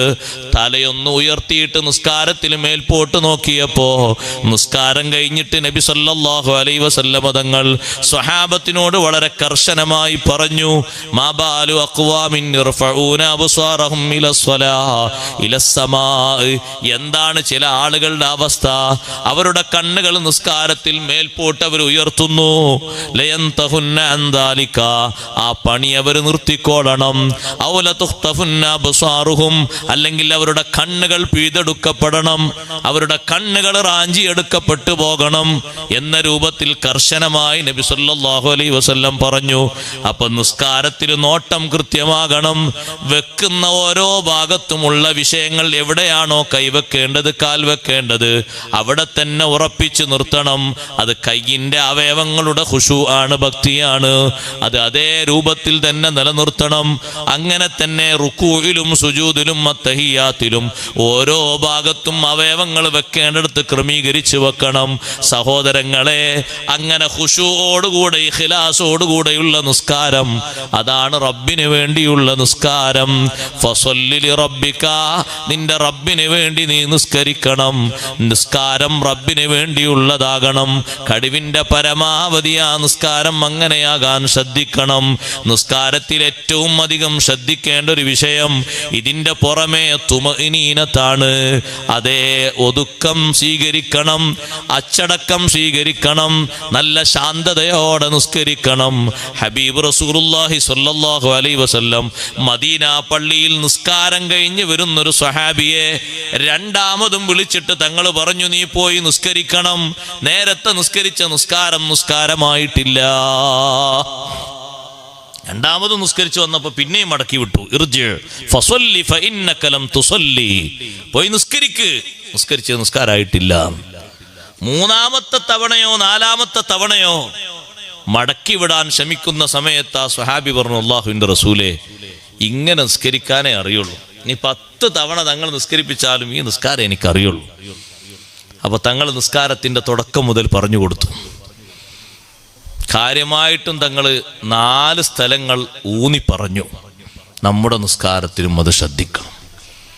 ചില ആൾക്കാരൊക്കെ ചില കർമ്മങ്ങൾ ചെയ്യുന്നത് കണ്ടാൽ അവരത് ചെയ്തോന്ന് ചോദിച്ചാൽ കണ്ട മാത്രയിൽ ചെയ്തു എന്നും പറയാ, സംഗതി റെഡിയാത്തോണ്ട് ചെയ്തിട്ടില്ല എന്നും പറയാം. നീ കൈകെട്ടി ഫാത്തിഹ ഓതി, പിന്നെ നിനക്ക് കിട്ടുന്ന ഖുർആനിൽ നിന്ന് എളുപ്പമാകുന്നത് ഓതിയതിന്റെ ശേഷം നീ റുക്കൂഅ് ചെയ്യണം. റുക്കൂഅ് ചെയ്യണം എന്ന് പറഞ്ഞെടുത്ത് തങ്ങൾ പറഞ്ഞു, ഹത്താ തത്മഇന്ന ഫീഹി റാക്കിഅൻ, റുക്കൂഇൽ അങ്ങനെ അടങ്ങി ഒതുങ്ങി താമസിക്കണം. അതിനാണ് ഒരു 3 സുബ്ഹാന റബ്ബിയൽ അളീം വബിഹംദിഹി എന്ന് ചൊല്ലണം എന്ന് പറഞ്ഞത്. ഇതൊരൊറ്റ സുബ്ഹാന റബ്ബിയൽ അളീം എന്തുകൂടി ചൊല്ലാൻ നേരല്ല. തല അങ്ങോട്ട് കൊണ്ടുപോയോ എന്ന് വെച്ചാൽ കൊണ്ടുപോയി, ഉയർത്തിയോ എന്ന് വെച്ചാൽ ഉയർത്തി. ഒരു ആക്ഷനാണ്. ചില ആളുകൾക്കൊക്കെ ഒരു എക്സസൈസ് ആണ് നിസ്കാരം. നിസ്കാരം ഒരു ഇബാദത്താണ്. അതിന്റെ കൂടെ പലതും കിട്ടും, അതുറപ്പാണ്. പക്ഷെ അതിന്റെ മുഖ്യമായ സംഗതി ഇബാദത്താണ്. റുക്കൂഇൽ തുമഇനീനത്ത് വേണം. റുക്കൂഅ് കഴിഞ്ഞിട്ട് തങ്ങൾ പറഞ്ഞു, പിന്നെ നീ തലപൊക്കി നിൽക്കണം. തല ഉയർത്തിയിട്ട് അവിടെയും ഹത്താ തത്മഇന്ന ഫീഹി ഖായിമാ, ആ നൃത്തത്തിലും നേരെ ചൊവ്വേ അടങ്ങി താമസിക്കണം. അവിടെയും ചൊല്ലേണ്ട ദിക്ർ പൂർണ്ണമായി ചൊല്ലണം. പിന്നെ നീ സുജൂദ് ചെയ്യണം. സുജൂദിലും മടങ്ങി താമസിക്കണം. അവിടെയും 3 തസ്ബീഹുണ്ട്. സുജൂദ് കഴിഞ്ഞിട്ട് പിന്നെ നീ ഒരു ഇരുത്തം ഇരിക്കണം. സഹോദരങ്ങളെ, ഈ ഇരുത്തൊക്കെ ഇരിക്കുന്ന ചില ആൾക്കാരെ കണ്ടങ്ങൾ സുജൂദിൽ ലക്ഷ്യ സുബ്ഹാന റബ്ബിയൽ അളീം ചൊല്ലും, അലാ ബിഹംദിന്ന് ചൊല്ലും, എന്നിട്ട് ഒരു തസ്ബീഹെങ്കിലും ചൊല്ലും. ഈ വന്ന ഇരുത്തത്തിലേക്കൊന്നിങ്ങനെ ഒന്ന് ഇരുന്ന് റെഡിയാകാനായിട്ടുണ്ടാകില്ല, അപ്പോഴേക്ക് പോയി, അപ്പോഴേക്ക് താഴോട്ട് പോയി. ചില ആൾക്കാർ അങ്ങനെ പോയി ശീലിച്ചത് കൊണ്ട് എന്താ സംഭവിക്കുന്നത് നിങ്ങൾ? അവർ സുജൂദിന്ന് എണീറ്റ ഉടനെയാണ് ഇമാം അങ്ങോട്ട് പോയതെങ്കിൽ, ഇമാം കുറച്ചുകൂടി മുമ്പ് എണീറ്റിട്ടുണ്ട്, അങ്ങോട്ട് പോയതെങ്കിൽ അവർ എണീക്കാൻ ഒതുക്കല്ല, അപ്പോത്തിന് അങ്ങോട്ട് പോയി, അപ്പോഴേക്ക് പോയി. അപ്പൊ ഈ ഇടയിലെ ഇരുത്തത്തിലെ തുമഇനീനത്ത് അവർക്ക് നഷ്ടപ്പെട്ടു പോയി. തുമഇനീനത്ത് ഈ പറയുന്ന ഫർളുകളിലൊക്കെ ഫർളാണ്, നിർബന്ധാണ്. അതില്ലെങ്കിൽ അതൊന്നും ഫർളായി പരിഗണിക്കൂല. 4 സ്ഥലം. 5ാമത്തെ സ്ഥലം രണ്ടാമതും നീ സുജൂദ് ചെയ്യണം. സുജൂദിൽ അടങ്ങി ഒതുങ്ങി താമസിക്കണം. ഈ സംഗതികൾ ഇല്ലാത്തത് കൊണ്ടാണ് ആ സ്വഹാബിയോട് നീ നിസ്കരിച്ച നിസ്കാരം നിസ്കാരമായിട്ടില്ല എന്ന് പറഞ്ഞത്. അങ്ങനെ കണക്ക് കൂട്ടി നോക്കുമ്പോൾ ഒരാളോട് ഇത് പറഞ്ഞാൽ കേൾക്കൂല. ഒന്ന് മൊബൈൽ ഇങ്ങനെ പകർത്തിയാൽ മതി ആളെ നിസ്കാരം, എന്നിട്ട് കാണിച്ചു കൊടുത്താൽ മതി, ഇതാ നോക്ക് നിന്റെ സുജൂദ്, നിന്റെ റുക്കൂഴ്, നിന്റെ ഇത്തിദാല്. അല്ലാതെ പറഞ്ഞ ആൾക്കാർ വിശ്വസിക്കൂലല്ലോ. ഞാൻ അങ്ങനെ ഒന്നുമല്ല, നിങ്ങൾക്ക് തോന്നിയാന്ന് പറയും. അങ്ങനെയല്ലേ പറയാം. സഹോദരങ്ങളെ, നിസ്കാരം റബ്ബിന് വേണ്ടിയുള്ള നിസ്കാരമാകണം. മുനാഫിക്കുകളുടെ നിസ്കാരം പോലെ കാണിക്കാൻ വേണ്ടിയുള്ള നിസ്കാരമാകരുത്. റബ്ബിന് വേണ്ടിയുള്ള നിസ്കാരമാണ് ശുക്ർ എന്ന് പറയുന്നത്. ഒരു 4 റക്അത്ത് ഇങ്ങനെ കുത്തിമറിയാനാകരുത്, അല്ലേ? ആളുകളെ നിസ്കാരത്തിന്റെ ഭക്തി മനസ്സിലാകാൻ എപ്പോഴാണെന്നറിയോ? തറാവീഹ് വരുമ്പോഴാണ്. അപ്പോഴാ മനസ്സിലാകാം. തറാവീഹ് വരുമ്പോഴാണ്. തറാവീഹ് വരുമ്പോൾ 1 നോമ്പ് 2 നോമ്പ് കഴിഞ്ഞാൽ ഒരു അന്വേഷണം. അല്ല, നമ്മളെ മറ്റേ പള്ളിയിൽ എപ്പോഴാ തറാവീഹ് തരുന്നത്? മറ്റേ പള്ളിയിലോ 8:30 തറാവീഹ് തുടങ്ങി 9:20 തീരും. സുബ്ഹാന മഞ്ചല്ല, 9:20 തീരുമോ? നാളെ മുതൽ റമളാൻ 30 വരെ ഞാൻ അവിടെ. എന്നിട്ട് ഇവനെന്താ പണി? 9:20 കഴിഞ്ഞിട്ട് പിന്നെന്താ പണി? 11 റക്അത്ത് വിത്രിസ്കരിക്കാനാ? നിസ്കാരത്തിന് നല്ല ഭക്തിപൂർവം നിസ്കരിക്കണം. സമയം 2 മിനിറ്റ് കൂടുതൽ എടുത്താലും നിസ്കാരം സാവകാശം നിർവഹിക്കേണ്ട ഒരു അമലാണ്. അതിന്റെ ഷർത്തുകൾ മുഴുവനായും അതിലൊക്കണം, ഫർളുകൾ മുഴുവനും ഒക്കണം, സുന്നത്തുകളൊക്കെ ഒക്കണം. നല്ല നശാത്തോടുകൂടെ ഭക്തിയോടെ നിസ്കരിക്കണം. അഷ്റഫുൽ ഖൽഖ് മുഹമ്മദുർ റസൂലുള്ളാഹി സ്വല്ലല്ലാഹു അലൈഹി വസല്ലം തങ്ങൾ ഏറ്റവും അധികം സമയം ചെലവഴിച്ചത് നിസ്കാരത്തിലാണ്. നിസ്കാരത്തിന്റെ റുക്കൂയിൽ തന്നെ 5 ജുസ് ഒരുമിച്ചൊരു റക്അത്തിൽ തങ്ങൾ ഓതിയിട്ടില്ലേ സഹോദരങ്ങളെ? സൂറത്തുൽ ബഖറ ഓതി, ആലു ഇമ്രാൻ സൂറത്ത് ഓതി, സൂറത്തുൻ നിസാഉം ഓതി. മൊത്തം കൂട്ടി നോക്കൂ, 5 ജുസും ചില്ലറയുമുണ്ട്. ഇതൊക്കെ ഒറ്റ റക്അത്തിലാണ് തങ്ങൾ നിസ്കോതുന്നത്. സുബ്ഹാനല്ലാഹ്, നിസ്കാരത്തിൽ ഇത്രയും അധികം നേരം കളഞ്ഞ് നിസ്കരിച്ച ഒരു അമല്, ഇതുപോലെ നേരം ചെലവഴിച്ച് നിസ്കരിച്ചൊരു നിസ്കാരം വേറെ നമുക്ക് കാണാൻ കഴിയില്ല. ചന്ദ്രഗ്രഹണ നിസ്കാരവും സൂര്യഗ്രഹണ നിസ്കാരവും ഒക്കെ മദീന പള്ളിയിൽ നടന്നപ്പോ അതിന് 4 മണിക്കൂർ, 3 മണിക്കൂർ, 5 മണിക്കൂറൊക്കെ സമയം പിടിച്ചതുണ്ട്. സുന്നത്ത് നിസ്കാരങ്ങളാണ്, ഫർള് നിസ്കാരങ്ങളല്ല. അതേ സമയത്ത് മദീന പള്ളിയിൽ ഫർള് നിസ്കരിക്കുമ്പോ നിസ്കാരം കഴിഞ്ഞിട്ട് നബി സല്ലല്ലാഹു അലൈഹി വസല്ലം ഒരു ദിവസം പറഞ്ഞു സഹാബത്തിനോട്, നിങ്ങളെ റുകൂഅ് നന്നാക്കണം കേട്ടോ, നിങ്ങളെ സുജൂദ് നന്നാക്കണം കേട്ടോ. ഇന്നീല അറാക്കും മിൻ വറാഇ ളഹരി, എന്റെ പിറകിലൂടെ നിങ്ങളെ ഞാൻ കാണുന്നുണ്ട്. മുന്നിലേക്കാണ് ഞാൻ നിൽക്കുന്നതെങ്കിലും എന്റെ പിറകിലൂടെ നിങ്ങളെ റുകൂഅ് ഞാൻ കാണുന്നുണ്ട്, നിങ്ങളെ സുജൂദ് ഞാൻ കാണുന്നുണ്ട്. സുജൂദും റുകൂഉം പൂർത്തിയാക്കാത്ത നിസ്കാരമാകരുത്. മറ്റൊരു ദിവസം തങ്ങൾ പറഞ്ഞു, ഇന്നീല അറാ ഖുശൂഅ ഖുലൂബിക്കും, നിങ്ങളെ ഖൽബിന്റെ ഭക്തി ഞാൻ കാണുന്നുണ്ട്. നല്ല ഭക്തിയോടെ നിസ്കരിക്കണം, നല്ല ചിന്തയോടെ നിസ്കരിക്കണം. സുന്നത്തുകളൊക്കെ പാലിച്ചുള്ള നിസ്കാരമാകണം നമ്മുടെ നിസ്കാരം. സഹോദരങ്ങളെ, ഫർള് നിസ്കാരങ്ങളുടെ എല്ലാ ഫർള് നിസ്കാരങ്ങളുടെയും ആദ്യത്തെ 2 റക്അത്തിൽ ഒറ്റക്ക് നിസ്കരിക്കുന്ന ആളാണെങ്കിൽ സൂറത്ത് ഓതല് സുന്നത്തുണ്ട്. ഇമാമിന്റെ കൂടെ നിസ്കരിക്കുന്ന ആളാണെങ്കിൽ ഇമാമ് സൂറത്ത് ഓതുമല്ലോ. മഅ്മൂമിന് സൂറത്ത് ഓതലപ്പ സുന്നത്തില്ല. അതേ സമയത്ത് ഒറ്റക്ക് നിസ്കരിക്കുന്നതാണോ ളുഹ്റ്, ഫാത്തിഹ ഓതിയിട്ട് റുകൂയിൽ പോകരുത്. ഒരു ചെറിയ സൂറത്ത് നിനക്ക് കിട്ടുന്ന ഏതെങ്കിലും ഒരു സൂറത്ത്, അത് സൂറത്തുൽ കൗസർ ആണെങ്കിലും ശരി, ഒന്ന് ഓതിയേക്കണം. 2ാമത്തെ റക്അത്തിലും അതുപോലെ ഒരു സൂറത്ത് ഓതിയേക്കണം. അസ്റിനും അങ്ങനെ തന്നെ ആദ്യത്തെ 2 റക്അത്തിൽ ഫാത്തിഹയ്ക്ക് ശേഷം സൂറത്ത് ഓതണം. മഗ്രിബിലും അങ്ങനെ തന്നെ, ഇശായിലും അങ്ങനെ തന്നെ, സുബഹിക്കും അങ്ങനെ തന്നെ. വീട്ടിൽ വെച്ച് ഒറ്റക്ക് നിസ്കരിക്കുന്ന ആള് മഗ്രിബിലും ഇശായിലും സുബ്ഹിയിലും ആദ്യത്തെ 2 റക്അത്തുകൾ ഉറക്കയോതി നിസ്കരിക്കണം. അതാണ് സുന്നത്ത്. ഉറക്കയോതി നിസ്കരിക്കുന്ന നിസ്കാരത്തിൽ ഒറ്റക്ക് നിസ്കരിക്കുന്ന ആളും പതുക്കയോതുന്നത് കറാഹത്താണ്. ഉറക്കയോതി നിസ്കരിക്കേണ്ട ആദ്യത്തെ 2 റക്അത്ത് മഗ്രിബ്, ഇശാ ജമാഅത്തിലായിട്ടല്ല, ഒറ്റക്ക് നിസ്കരിക്കുമ്പോൾ തന്നെ സുബ്ഹി, അത് ഉറക്കയോതി നിസ്കരിക്കണം. അതാണ് അതിന്റെ സുന്നത്ത്. പുരുഷന്മാരാകുമ്പോൾ കുറച്ച് ഉറക്കെ ഓതാം, പെണ്ണുങ്ങളാകുമ്പോൾ അത്ര ഉറക്കെ ഓതാൻ പാടില്ല, എന്നാലും ചെറിയൊരു ശബ്ദം കൂട്ടിയിട്ട് ഓതണം. ആ രൂപത്തിൽ നിസ്കാരം നിർവഹിക്കണം. ഞാൻ അതിന്റെ മുഴുവനായും വിഷയം പറയല്ല. റബ്ബിക്ക എന്ന വിഷയം പറഞ്ഞപ്പോൾ ഇമാം റാസി റളിയല്ലാഹു അൻഹു പ്രത്യേകം ഈ പോയിന്റ് എടുത്തു പറഞ്ഞു. റബ്ബിക്ക, റബ്ബിന് വേണ്ടിയുള്ള നിസ്കാരം എന്ന് പറഞ്ഞത് സാധാരണ രൂപത്തിലുള്ള അമലായി കാണരുത്. ബലിദാനം നിർവഹിക്കേണ്ടതും റബ്ബിന് വേണ്ടി തന്നെയാണ് എന്ന് പറഞ്ഞാൽ ഇഖ്ലാസിന്റെ മാർഗത്തിലാകണം രണ്ടും നിർവഹിക്കേണ്ടത്. ബലികർമ്മം നിർവഹിക്കുക സാമ്പത്തിക രംഗത്തുള്ള ഒരു സമർപ്പണമാണ് സഹോദരങ്ങളെ. ഉലുഹിയത്ത് ജീവിതത്തിൽ എപ്പോഴെങ്കിലും നിർവഹിക്കണം.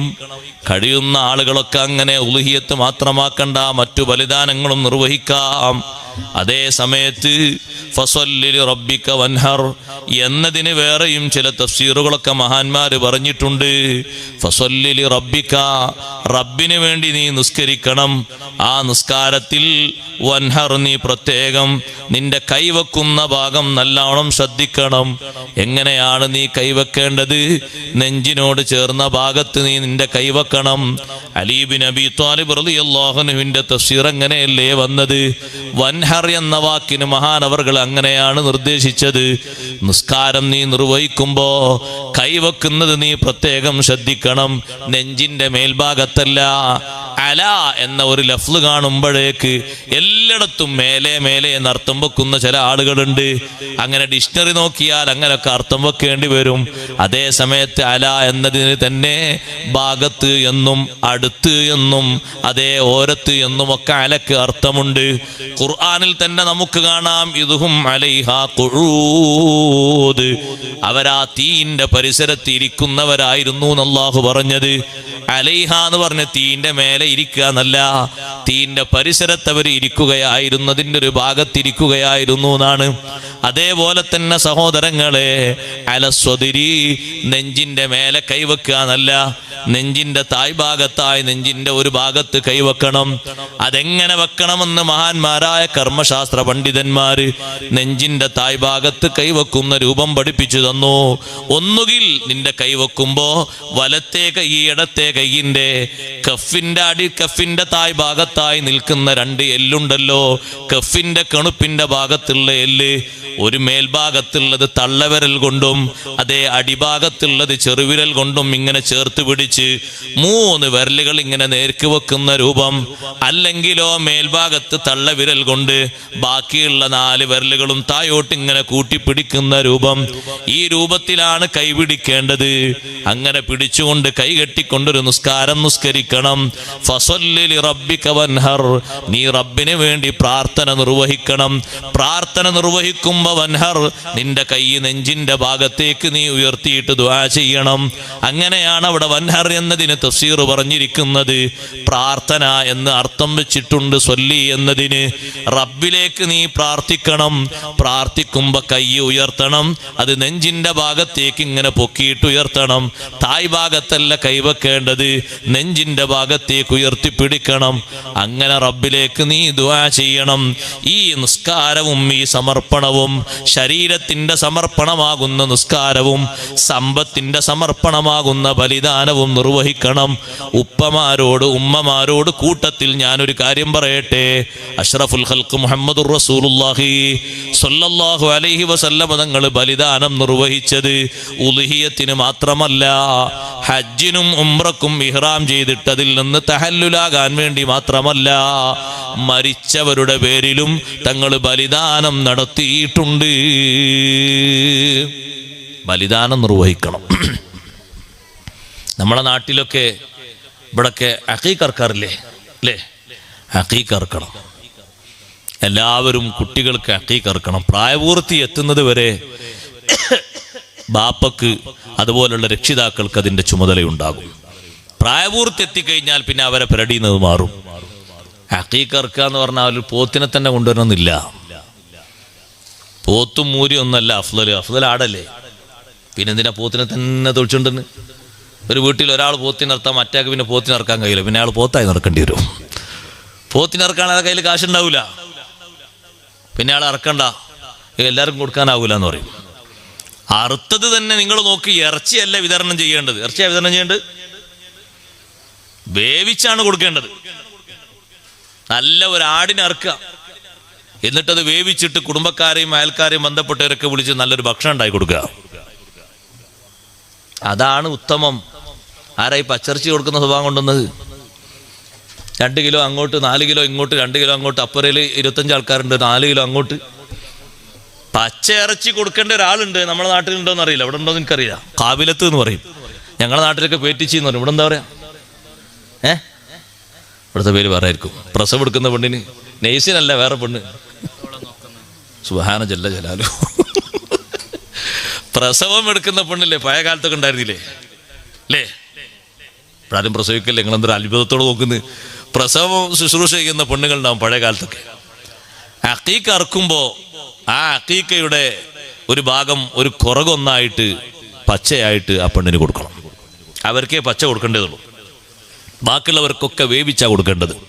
ഇവിടെ എങ്ങനെ പച്ചറിച്ചാ കൊടുക്കല്? അതൊക്കെ മാറ്റണം. ഇനി തങ്ങൾ പാപ്പാ നേതൃത്വത്തിൽ ഇനി അക്കീക്കർക്കുമ്പോൾ എല്ലാവരും പറയാം വേവിച്ചു കൊടുക്കാൻ. അക്കീർക്കണം, അങ്ങനെയാണ് വേണ്ടത്, അങ്ങനെയാണ് സുന്നത്ത്. അങ്ങനെയാണ് ആടിനെയാണ് അറുക്കേണ്ടത്. ആടിനല്ലേ നബി സല്ലല്ലാഹു അലൈഹി വസല്ലം തങ്ങളെ പേരിലുള്ള അക്കീക്ക തങ്ങളറുത്തപ്പോൾ ആടിനല്ലേ അറുത്തത്? ആടിന്റെ മേലെ ഒട്ടകത്തെയാണ് അബ്ദുൽ മുത്തലിബ് അറുത്തത്. തങ്ങളെ അക്കീക്ക തങ്ങൾ തന്നെ അറുത്തിട്ടുണ്ട്. അക്കീക്ക ആവർത്തിക്കപ്പെടുന്ന സുന്നത്തല്ല. തങ്ങളുടെ ജന്മം അത് സന്തോഷിക്കേണ്ട ഒരു ജന്മമാണ് എന്ന് പഠിപ്പിക്കാനും കൂടിയാണ് തങ്ങളെ അക്കീക്ക തങ്ങൾ പിന്നെ അറുത്തത്. അല്ലെങ്കിൽ ഒരാൾ അക്കീക്ക ഒന്ന് അറുത്തിട്ട് പിന്നെ എന്തിനാ ആവർത്തിക്കേണ്ട ആവശ്യം? അക്കീക്ക ആവർത്തിക്കലുണ്ടോ? നിങ്ങൾ അക്കീക്ക കുപ്പാരടുത്തിട്ട് പിന്നെ നിങ്ങൾ അക്കീക്ക ഇറക്കലുണ്ടോ? പണിയായി.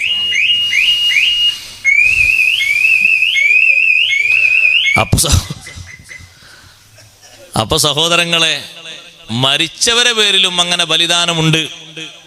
മരിച്ചവരെ പേരിൽ ഇറച്ചി വാങ്ങിയിട്ട് ആണ്ട് നടത്തിയാൽ പോരാ, പിന്നെയോ നല്ലൊരു മൃഗത്തെ അറുത്തിട്ട് തന്നെ മാംസവിതരണം നടത്തണം.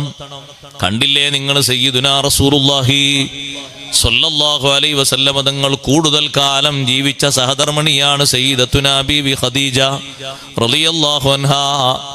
തങ്ങളുടെ ഹയാത്ത് കാലത്ത് തന്നെ വഫാത്തായ മഹദിയല്ലേ ആ ഖദീജ ബീവി റളിയല്ലാഹു അൻഹയുടെ മദ്ഹ് എല്ലാ ദിവസവും എൻ്റെ അടുത്തേക്ക് വരുമ്പോ തങ്ങൾ പലപ്പോഴും ഖദീജ ബീവിയുടെ മദ്ഹ് പറയാറുണ്ട്.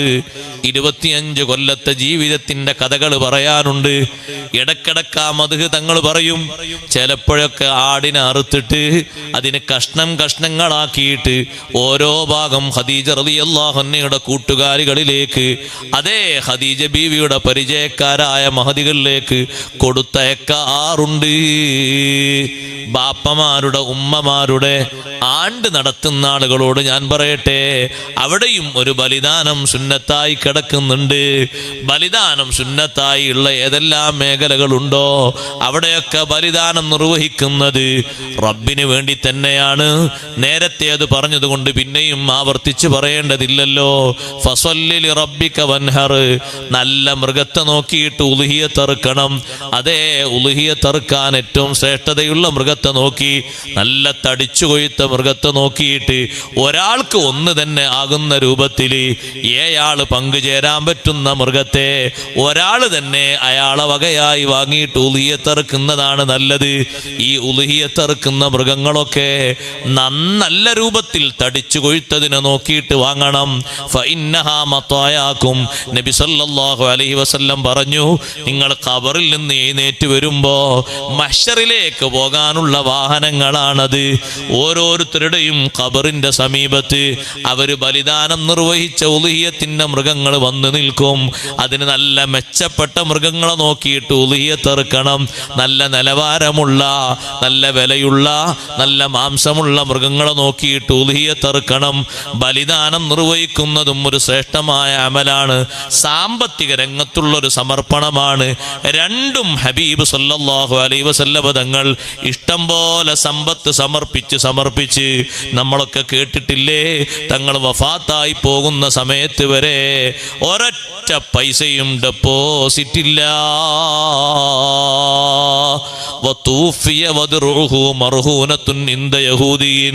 ഒരു പാവപ്പെട്ട മനുഷ്യന് ഭക്ഷണം വാങ്ങിക്കൊടുക്കാൻ വേണ്ടി തങ്ങളുടെ പടയെങ്കി പോലും ഒരു യഹൂദിയുടെ പക്കൽ പണയം വെച്ച രൂപത്തിലാണ് തങ്ങൾ വഫാത്താകുന്നത്. അത്ര പോലും ഇസ്ലാമിന് വേണ്ടി, ജനങ്ങൾക്ക് വേണ്ടി, അള്ളാഹുവിന്റെ അള്ളാഹുവിൻ്റെ മാർഗത്തിൽ സാമ്പത്തിക രംഗത്ത് സമർപ്പണം നടത്തിയിട്ടുണ്ട്. സുബ്ഹാനല്ലാഹ്. അത് രണ്ടും നബി സല്ലല്ലാഹു അലൈഹി വസല്ലം തങ്ങളോടും നമ്മളോടും അള്ളാഹു നൽകിയ നിർദ്ദേശമാണ്. പിന്നെ ആ ആയത്തിന്റെ ആ സൂറത്തിന്റെ അവസാനിപ്പിക്കുന്നത് ഇന്ന ശാനിഅക ഹുവൽ അബ്തർ. ഓ നബിയേ, തങ്ങളെ പ്രകോപിപ്പിക്കുന്നവൻ, തങ്ങളോട് വിരോധം വെക്കുന്നവൻ, തങ്ങളോട് വെറുപ്പ് വെക്കുന്നവൻ, ഹുവൽ അബ്തറു, അവനാണ് ഗുണം മുറിഞ്ഞവൻ, അവനാണ് വാലറ്റവൻ. ഈ സൂറത്തിന്റെ തുടക്കത്തിൽ ഹബീബ് സല്ലല്ലാഹു അലൈഹി വസല്ലം തങ്ങൾക്ക് സന്തോഷമാകുന്ന നല്ലൊരു വാഗ്ദാനങ്ങളും നല്ലൊരു സന്തോഷവും നൽകിയ ശേഷം അവസാനം കണ്ടില്ലേ, തങ്ങളെ കുറവാക്കിയ മനുഷ്യന് മറുപടി കൊടുക്കുന്നു. ഇന്ന ശാനിഅക ഹുവൽ അബ്തർ. തങ്ങൾക്ക് മഹത്വമുള്ള സംഗതി മാത്രം പറഞ്ഞു നിർത്തിയില്ല, തങ്ങളെ എതിരാളിക്ക് ചുട്ട മറുപടി അതും യജമാനനായ റബ്ബ് നേർക്ക് നേരെ കൊടുക്കുകയാണ്. ഇന്ന ശാനിഅക ഹുവൽ അബ്തറു. അതിന്റെ ഒരു അവതരണ പശ്ചാത്തലം നേരത്തെ നമ്മൾ പറഞ്ഞല്ലോ. കൂട്ടത്തിൽ പറയാത്തൊരു വിഷയമുണ്ടത് പറയട്ടെ. ആ അബ്തർ എന്ന പ്രയോഗം ഈ പറയുന്ന ആസിബിന് വായിൽ എന്ന് പറയുന്ന മനുഷ്യൻ സ്വകാര്യമായിട്ട് ഒരാളെ കാതോരം പറഞ്ഞ വിഷയമാണ്.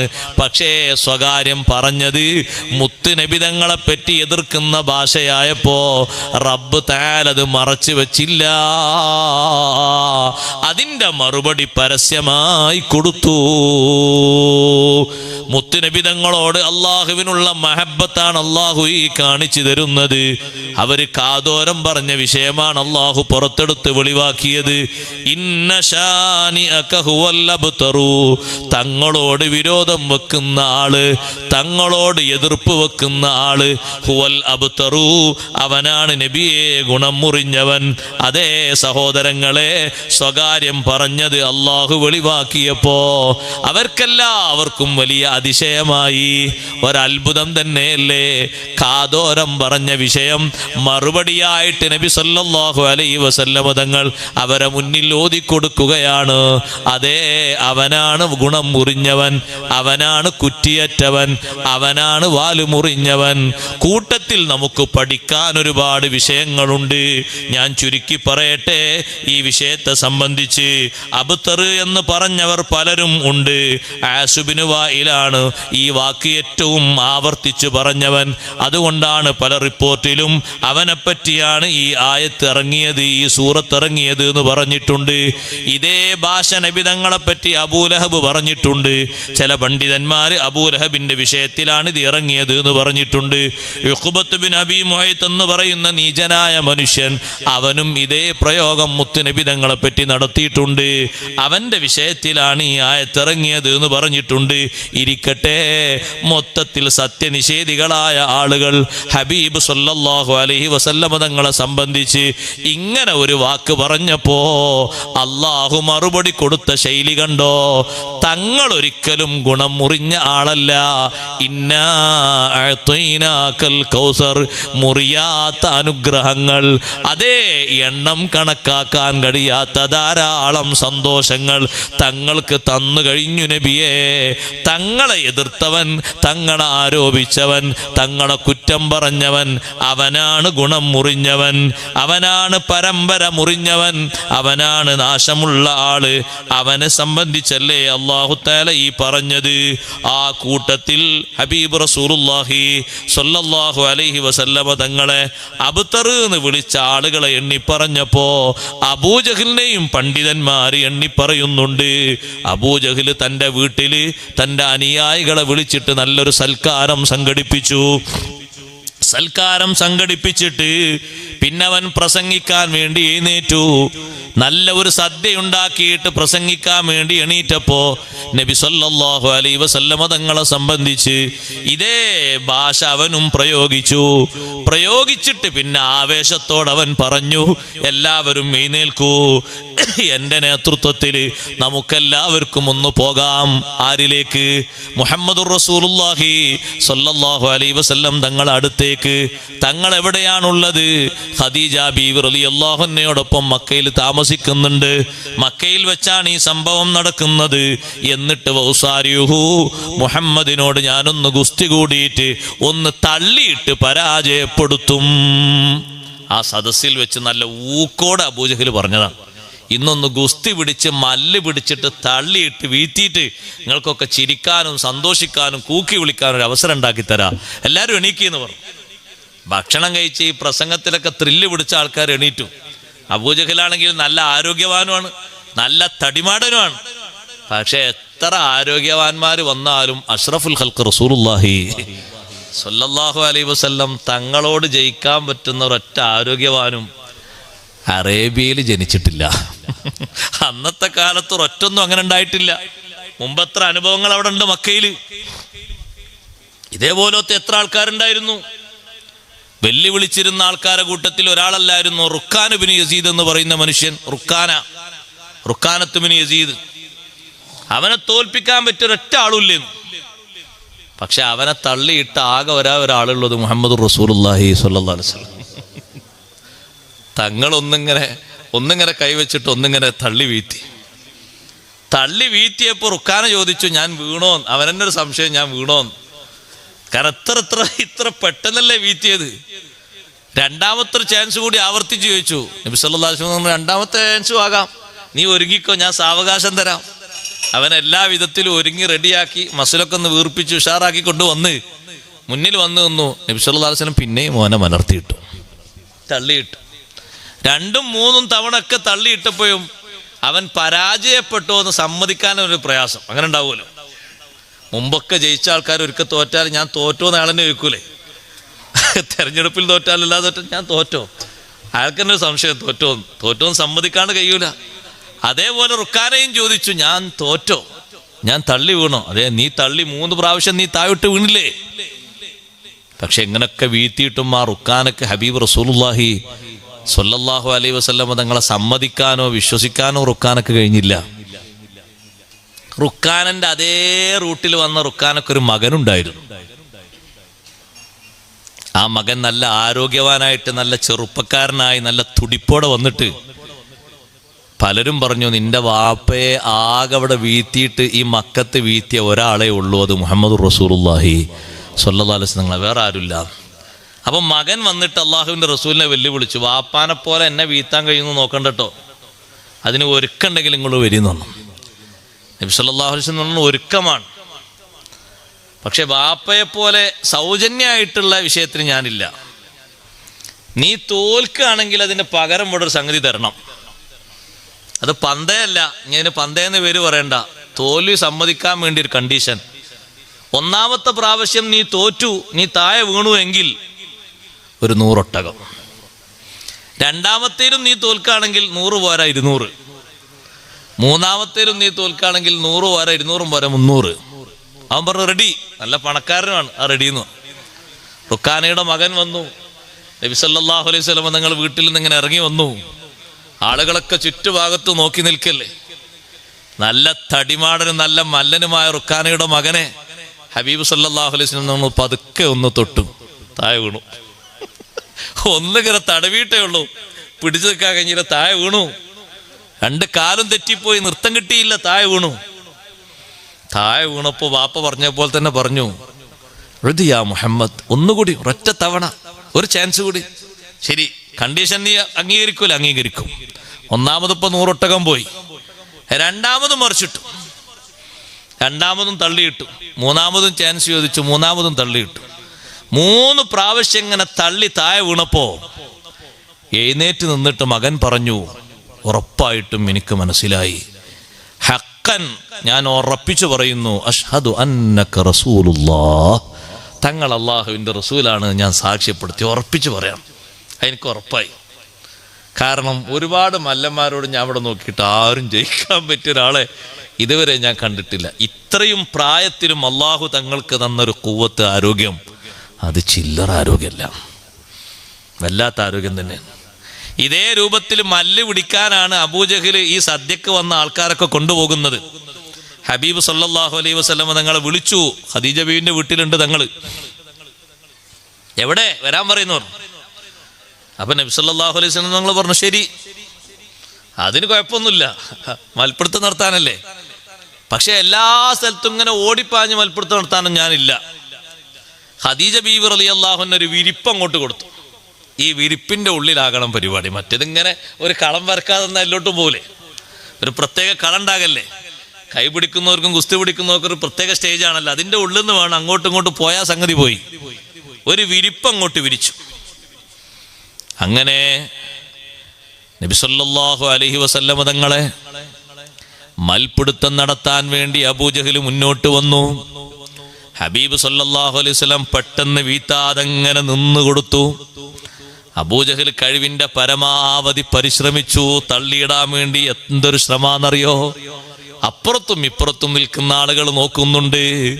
പിടിച്ച ഒരു കൈ ഒന്നങ്ങോട്ട് ചലിപ്പിക്കാൻ പോലും അബൂജഹലിന് കഴിയുന്നില്ല.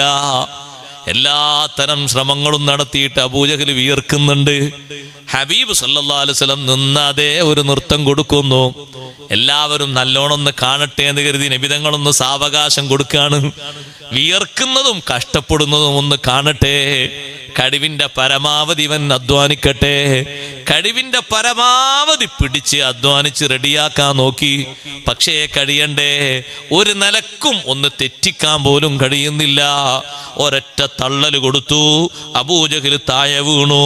വബഖിയൻ നബി സല്ലല്ലാഹു അലൈഹി വസല്ലം വാഖിഫൻ കൽ ജബലി. മല പോലെ അല്ലാഹുവിന്റെ ഹബീബ് ഉറച്ചു നിൽക്കുകയാണ്. നിന്നിടത്തുനിന്ന് കാലിന്റെ ഒരു പാദം ഒന്ന് അങ്ങോട്ടോ ഇങ്ങോട്ടോ തെറ്റിയിട്ട് പോലുമില്ല. രണ്ടാമതും നബി സല്ലല്ലാഹു അലൈഹി വസല്ലം തങ്ങളെ ലക്ഷ്യം വെച്ചവൻ വന്നപ്പോ ഹബീബ് സല്ലല്ലാഹു അലൈഹി വസല്ലം ഒരു കൊട്ട് കൊടുത്തു. നെഞ്ചിന്റെ ഭാഗത്തേക്കൊരു കൊട്ട് കൊടുത്തപ്പോ മലർത്തിയടിച്ചവൻ വീണുപോയി. ഉറപ്പ് കിട്ടിയില്ല. മൂന്നാമതും വെല്ലുവിളിച്ച് വന്നപ്പോ നബി സല്ലല്ലാഹു അലൈഹി വസല്ലം പറഞ്ഞു, എന്നാ ഇനി ഇടത്തെ കൈ കൊണ്ട് നോക്കാം. ഇടത്തെ കൈ കൊണ്ട് നോക്കാന്ന് പറഞ്ഞപ്പോ അബൂജഹലിന് പ്രതീക്ഷ അങ്ങനെയാണല്ലോ. വലത്തെ കൈയിന്റെ ആ ബലം ഇടത്തെ കൈയിനുണ്ടാകൂല എന്ന് കരുതിയിട്ടല്ലേ വരുന്നത്. നല്ല ഊക്കില് വന്നു. ആ ഇടത്തെ കൈ നോട്ടം നോക്കാം. എന്ത് ഇടത്തെ കൈ കൊണ്ട് നോക്കിയിട്ട്? ഇടത്തെ കൈ കൊണ്ട് നോക്കാം. എന്തേ അങ്ങനെ പറയാൻ കാരണം? നിന്നെ തള്ളിയിടാൻ ഇടത്തെ കൈയും മതി. പിന്നെ ഇടത്തെ കൈ സാധാരണ ഉപയോഗിക്കുന്നതൊക്കെ മലിനമായ സംഗതികൾ വൃത്തിയാക്കാനല്ലേ. നീ ഒരു മലിനമായ അവസ്ഥയിലല്ലേ ഇപ്പൊ ജീവിക്കുന്നത്. നീ മുശ്രിക്കല്ലേ. അതുകൊണ്ട് നിനക്ക് നല്ലത് ഇടത്തെ കൈയാണ്, വലത്തെ കൈയല്ല. ഇടത്തെ കൈ കൊണ്ട് പിടിച്ചു. അതേ രൂപത്തിൽ തന്നെ അനങ്ങാൻ കഴിയാതെ ലാസ്റ്റ് ഘട്ടത്തിൽ അവനെ തള്ളിയിട്ടു. ഇളുബ്യനായി അവന്റെ ആളുകളെയും കൊണ്ട് അവൻ അവിടെ നിന്ന് പോയി. എന്നാലും തോറ്റു എന്ന് പറയാനോ സമ്മതിക്കാനോ അവൻ ധൈര്യപ്പെട്ടില്ല. സഹോദരങ്ങളെ, അവന്റെ ആളുകളെയും കൂട്ടി അവനങ്ങ് പോയി. ഇന്ന ശാനിഅക ഹുവൽ അബ്തറു. നബിയെ, തങ്ങളെ ആരോപിക്കുന്നവൻ, തങ്ങളെ കുറ്റം പറയുന്ന ആള്, തങ്ങളോട് വിരോധം വെക്കുന്ന ആള്, തങ്ങളെ വെറുപ്പിക്കുന്ന ആള്, ഹുവൽ അബ്തറു, അവൻ ഗുണം മുറിഞ്ഞവനാണ്. ഹബീബ് റസൂലുള്ളാഹി സ്വല്ലല്ലാഹു അലൈഹി വസല്ലം തങ്ങളെ ഏതെല്ലാം ഘട്ടങ്ങളിൽ കാഫിരീങ്ങളും മുനാഫിഖുകളും ചീത്ത പറഞ്ഞിട്ടുണ്ടോ അതിനൊക്കെ മറുപടി കൊടുത്തവൻ ആരാന്നറിയോ? റബ്ബ് സുബ്ഹാനഹു വ തആലയാണ്. ഒരു ടൈമും കാത്തു നിൽക്കാതെ, ഒരു സമയവും വൈകിപ്പിക്കാതെ ഉടനെ തന്നെ മറുപടി കൊടുത്തു. മഹാന്മാരായ ഖുർആൻ പണ്ഡിതന്മാർ പറയുന്നു, ഫഇന്നൽ ഹബീബ ഇദാ സമിഅ മൻ യശ്തിമു ഹബീബഹു തവല്ലാ ബിനഫ്സിഹി ജവാബഹു.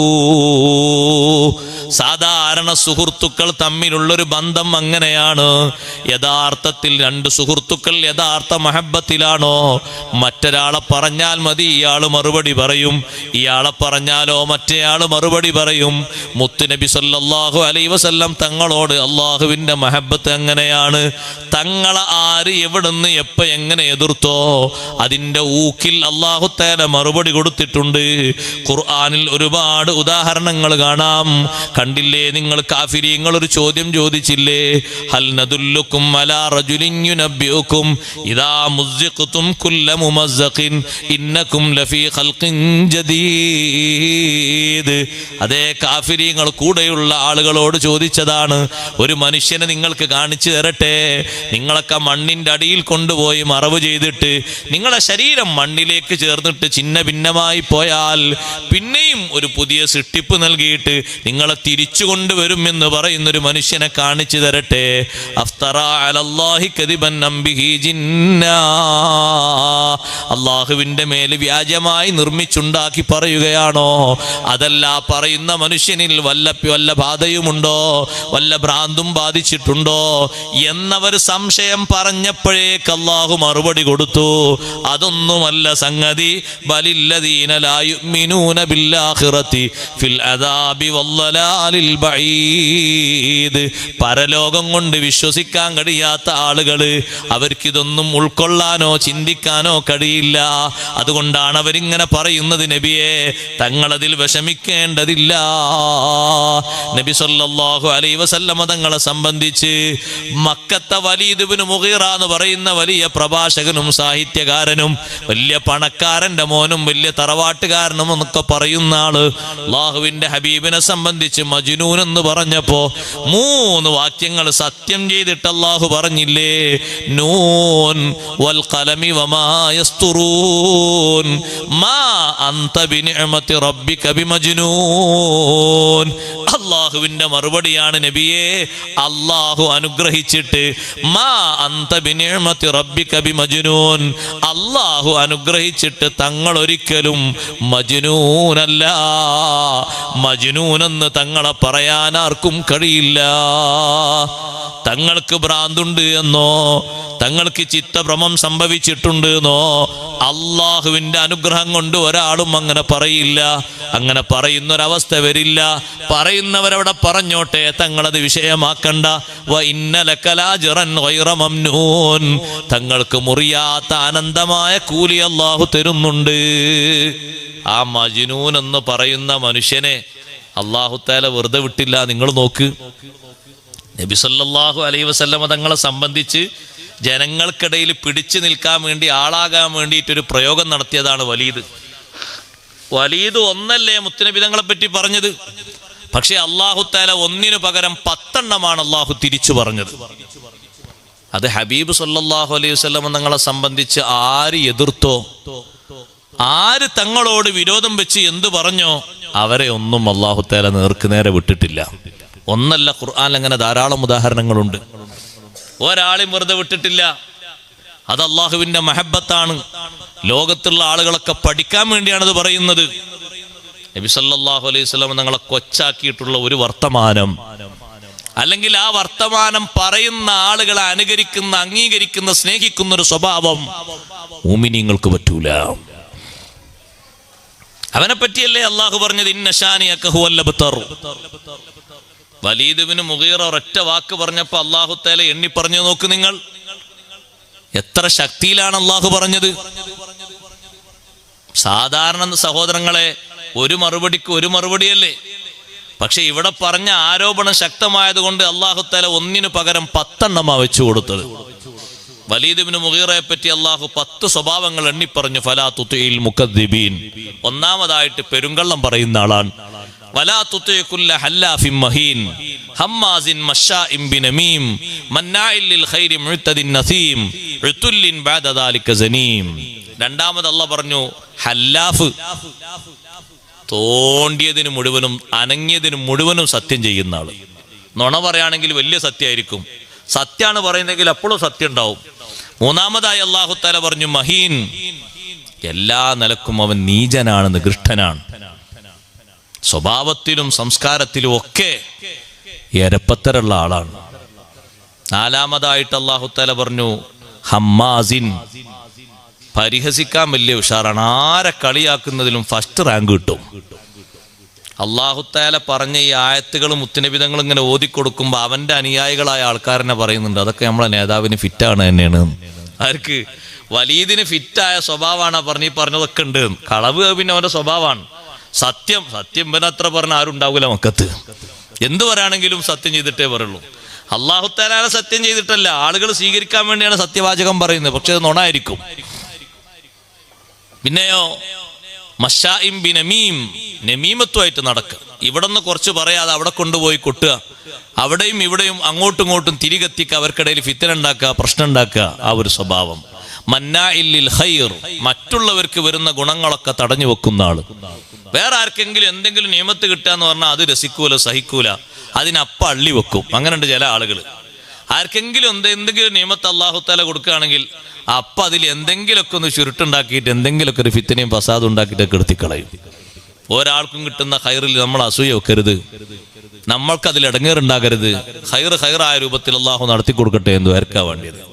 മന്നാഇൽ ലിൽ ഖൈരി മുഅ്തദിൻ, എല്ലാ സീമകളും ലംഘിച്ച് പരിധി വിട്ട് അക്രമം ചെയ്യുന്ന ആളാണ്. അസീം, മഹാ കുറ്റവാളിയാണ്. 8 പറഞ്ഞു. 9ാമത്തത് എഴുത്തുല്ലിൻ, ബാക്കിയുള്ളതൊക്കെ അവനുള്ള സ്വഭാവങ്ങളാണ്. 9ാമത്തത് അവന്റെ ശരീരത്തിന്റെ സ്വഭാവമാണ്. അവൻ കുടവയറനാണ്, വയറിങ്ങനെ പൊന്തി നിൽക്കും.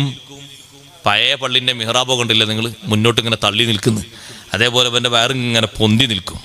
അവന്റെ അത്ര വയറുള്ള ആരും മക്കത്തുണ്ടായിരുന്നില്ല, അത്രയും പള്ള ഉന്തിയ പള്ളയായിരുന്നു.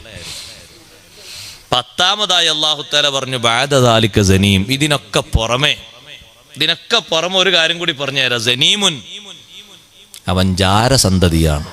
ഇപ്പൊ പറയുന്ന വാപ്പക്ക് ജനിച്ച ആളല്ല എന്നർത്ഥം. അവന്റെ ഒരു വാപ്പയിലേക്ക് ചേർത്തി പറയുന്നുണ്ട് വലീദ് ഇബ്നു മുഗീറ, ആ മുഗീറത്തിന്റെ മോനല്ല എന്നാ പറഞ്ഞതിന്റെ അർത്ഥം. നിങ്ങൾ നോക്ക്, ജനങ്ങൾക്കാർക്കും തിരിയാത്ത 1-2 വ്യക്തികളിൽ മാത്രം ഒതുങ്ങുന്ന ഈ ഒരു സ്വകാര്യം എന്തേ അല്ലാഹു തആല പുറത്തേക്ക് വിട്ടത്? ഇത്രയും കാലം പുറത്തു വിടാതെ റബ്ബ് സുബ്ഹാനഹു വ തആല ഈ എരപ്പത്തരം അവനിൽ ഉണ്ടായിട്ടും അത് മറച്ചു വെച്ചവനെ മുന്നോട്ട് കൊണ്ടുപോയി റഹ്മാനായ റബ്ബ് എന്തേ ഇതിപ്പോ പുറത്തു വിട്ടത്? ഒരിക്കലും ഒരാളും പറയാത്ത നീചമായ ഒരു വർത്തമാനം സയ്യിദുനാ റസൂലുള്ളാഹി സ്വല്ലല്ലാഹു അലൈഹി വസല്ലം തങ്ങളെ സംബന്ധിച്ച് അബൂജഹൽ അത് പറഞ്ഞില്ല, അബൂലഹബ് പറഞ്ഞില്ല, ഉഖ്ബത്ത് ഇബ്നു മുഅയ്ത്ത് പറഞ്ഞില്ല. എത്ര ആളുകളുടെ ശത്രുക്കൾ, അവരൊന്നും പറയാത്തൊരു ഭാഷ ഇവൻ പറഞ്ഞു. അതിനാണ് ഇത്ര ഡോസ് കൂടിയ മറുപടി അല്ലാഹു കൊടുത്തത്. സനീമുൻ, ജാരസന്താനമാണ്. അതിനുശേഷം പിന്നെ മക്കത്ത് നേരെ ചൊവ്വേ. ആ രംഗം പറഞ്ഞപ്പോ കുറെ ആൾക്കാർ പറഞ്ഞു, അതുവരെ പറഞ്ഞ സംഗതിയൊക്കെ നമ്മളെ നേതാവിൽ ഫിറ്റാണ് 9 എണ്ണവും, പക്ഷെ ഈ 10ാമത്തത് അത് കുറച്ച് കടുപ്പം കൂടിയതാണ്.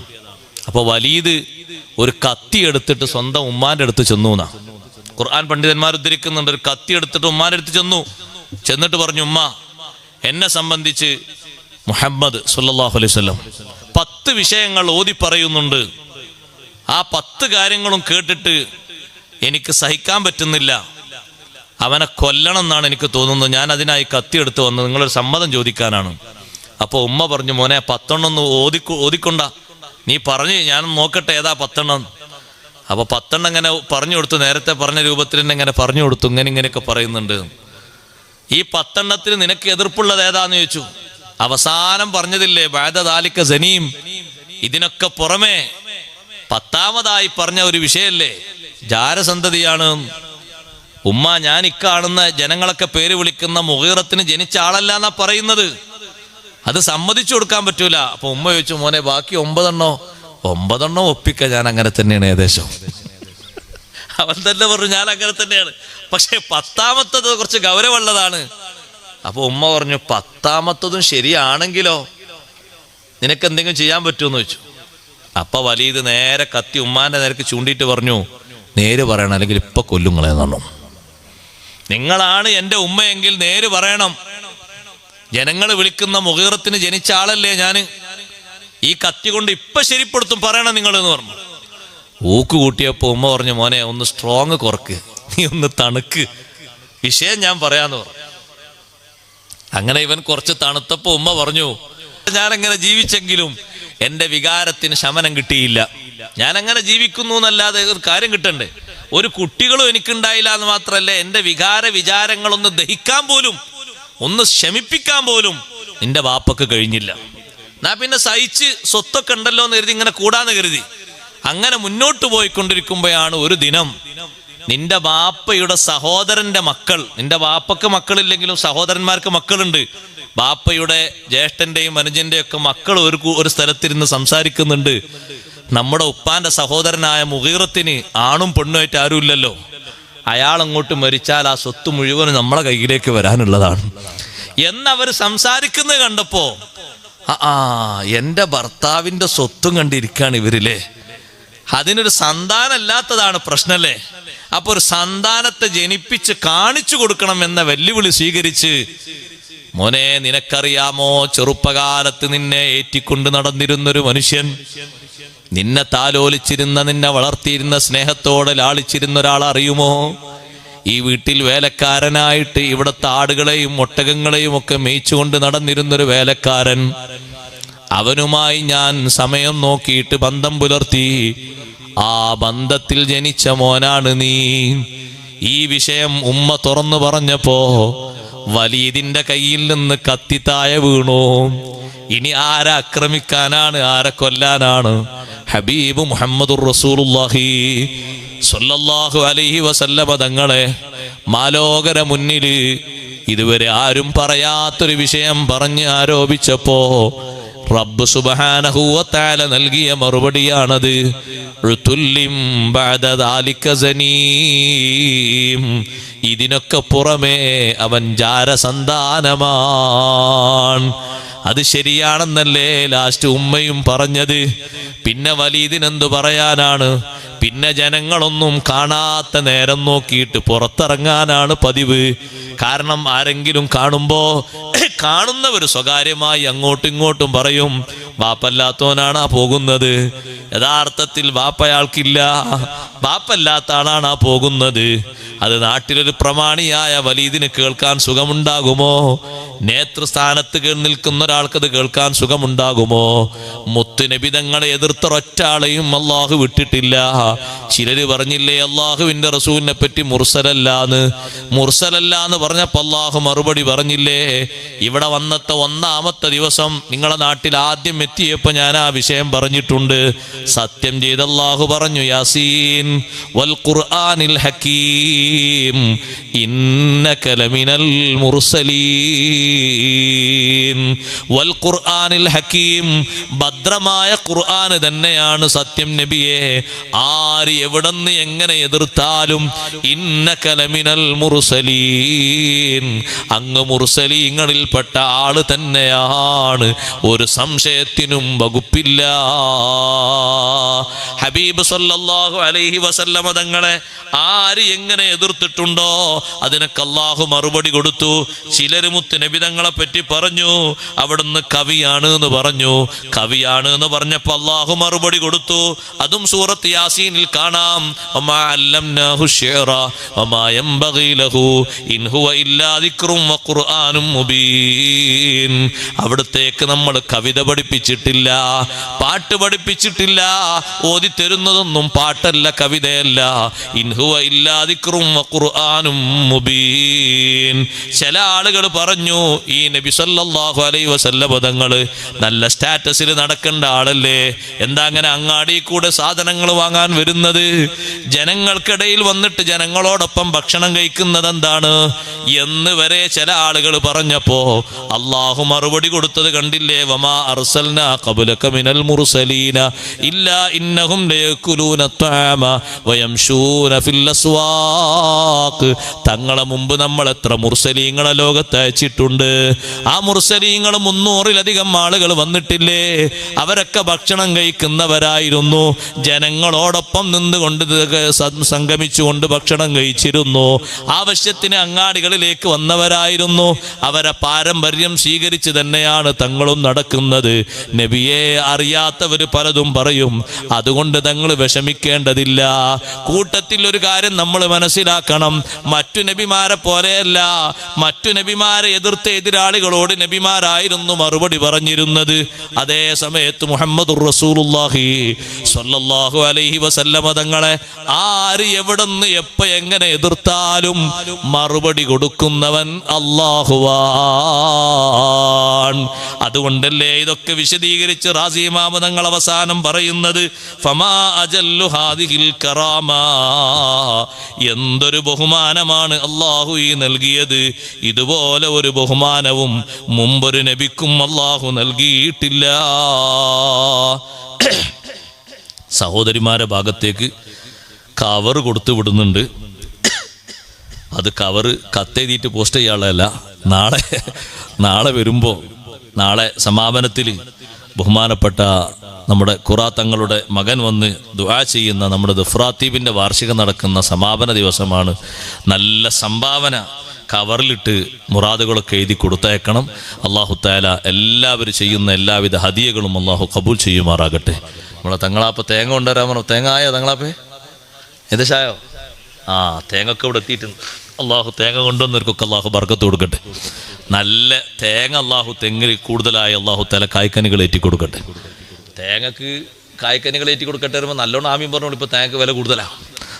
കണ്ടില്ലേ? അള്ളാഹു തആല നല്ല ബർക്കത്ത് ഏറ്റി കൊടുക്കട്ടെ. സഹോദരങ്ങളെ, അപ്പൊ ഇന്നശാനിഅക ഹുവൽ അബ്തർ, നബി സല്ലല്ലാഹു അലൈഹി വസല്ലമ തങ്ങളെ ആര് എതിർത്താലും അവർക്കൊക്കെ അല്ലാഹു തആല പറയുന്നത് അവരൊക്കെ ഗുണം പിടിക്കാത്ത ആളാണ്. ഇനി കൂട്ടത്തിൽ ഒറ്റ കാര്യം കൂടി വിശദമായി പറയണം. ഞാൻ ഒറ്റ കാര്യം കൂടി പറഞ്ഞ് എൻ്റെ വാക്കുകൾ അവസാനിപ്പിക്കുകയാണ്.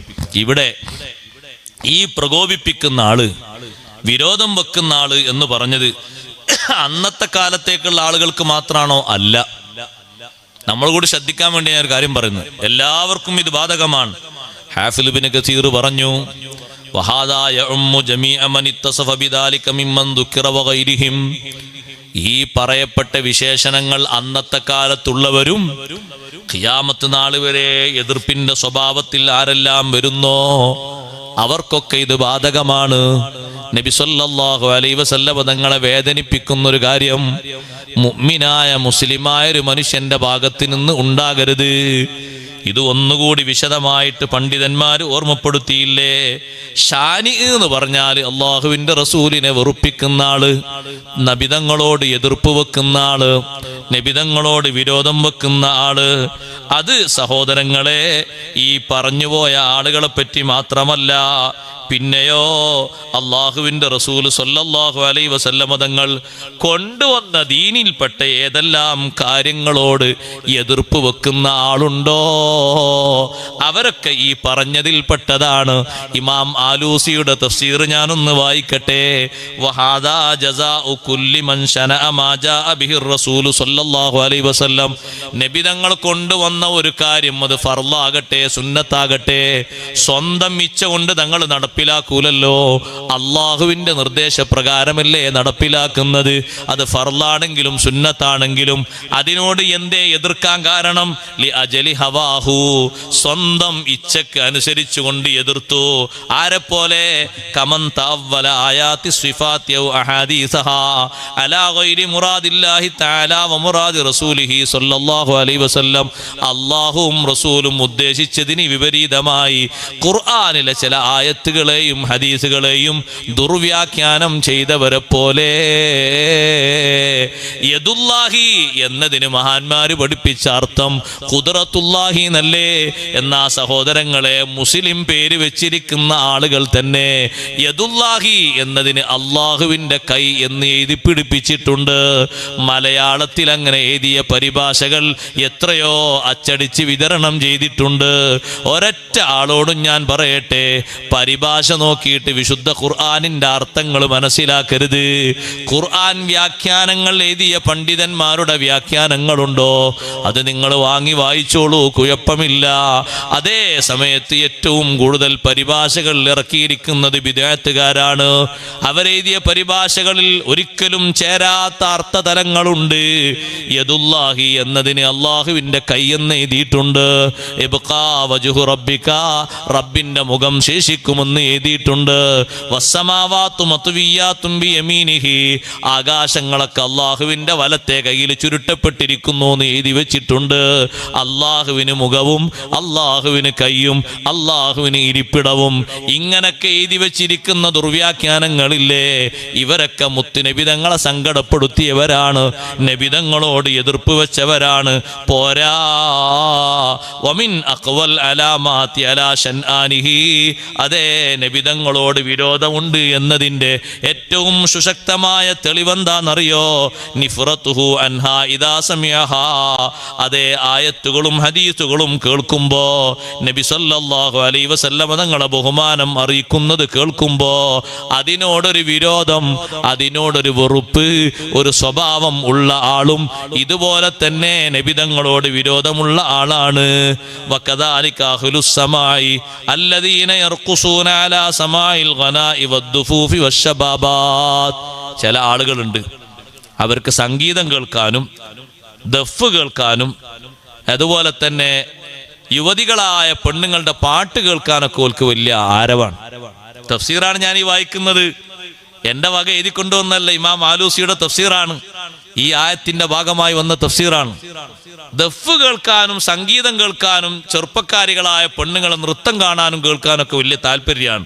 ഫൈദാ സമീഉൽ ഖുർആൻ യുത്ലാ, ഖുർആൻ ഓതപ്പെടുന്നത് കേട്ടാൽ, അല്ലെങ്കിൽ ഖുർആൻ പറ്റി പറയുന്ന മജ്ലിസ് വല്ലതും വന്നാൽ ഇസ്തത്വാലൂഹു വസ്തസ്കലൂഹു, അത് കുറെ നീണ്ടുപോകാണ്, അത് കുറെ ഖനമാകാണ്, അതൊരു ഇടങ്ങേറുച്ച പരിപാടിയാണ്. ഇങ്ങനെ തോന്നുന്ന ആൾക്കാരും ഇക്കൂട്ടത്തിൽപ്പെട്ടവരാണ് എന്ന് മഹാന്മാരായ ഖുർആൻ പണ്ഡിതന്മാരുടെ തഫ്സീറാണ്.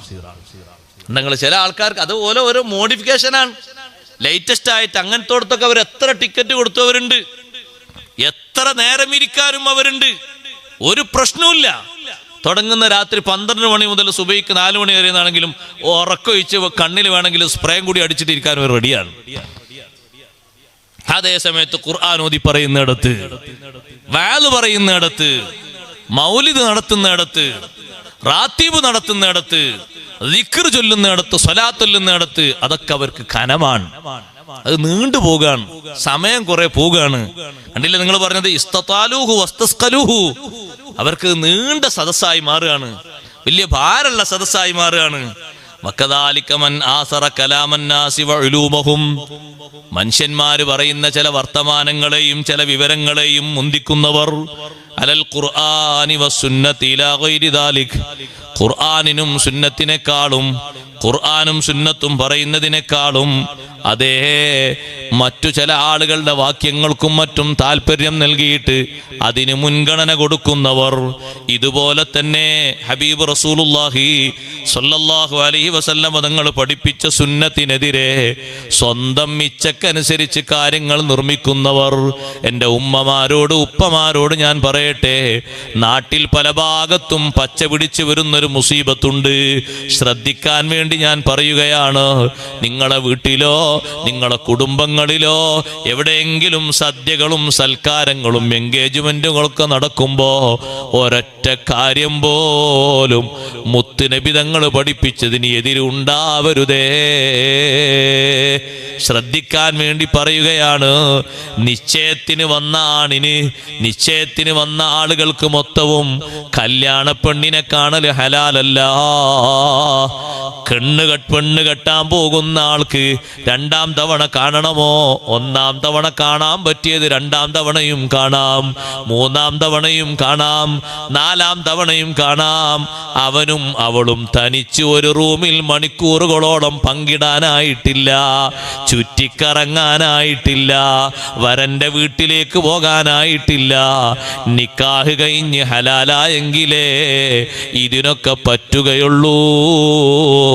ഉപ്പമാര് കാര്യം നടക്കട്ടെ, ഇതൊക്കെ കണ്ണു ചിമ്മിയെങ്കിലേ നടക്കൂ എന്ന നിലക്ക് മൗനം പാലിച്ചാൽ മുത്തുനബി തങ്ങളോട് വിരോധം വെച്ചവരാകും.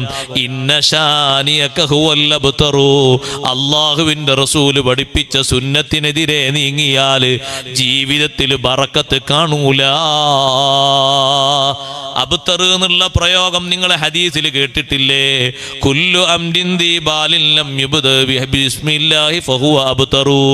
ബിസ്മി ചൊല്ലി തുടങ്ങേണ്ട നല്ല നല്ല കാര്യങ്ങൾ ബിസ്മി ചൊല്ലാതെ ഒരാൾ തുടങ്ങിയാൽ ഫഹുവ അബ്തറു, അത് ബറക്കത്ത് മുറിഞ്ഞതാണ്, ഗുണം മുറിഞ്ഞതാണ്.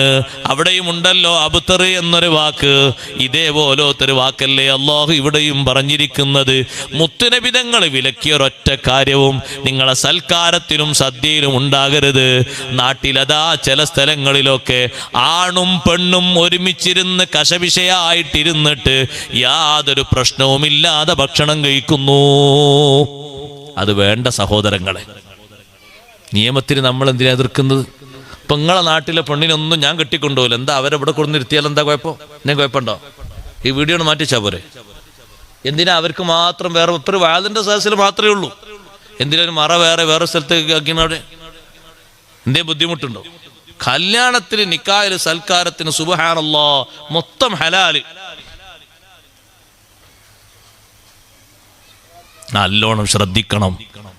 ഈമാന് പണയം വെക്കരുത് ഒരൊറ്റ എൻഗേജ്മെന്റിന് വേണ്ടിയും.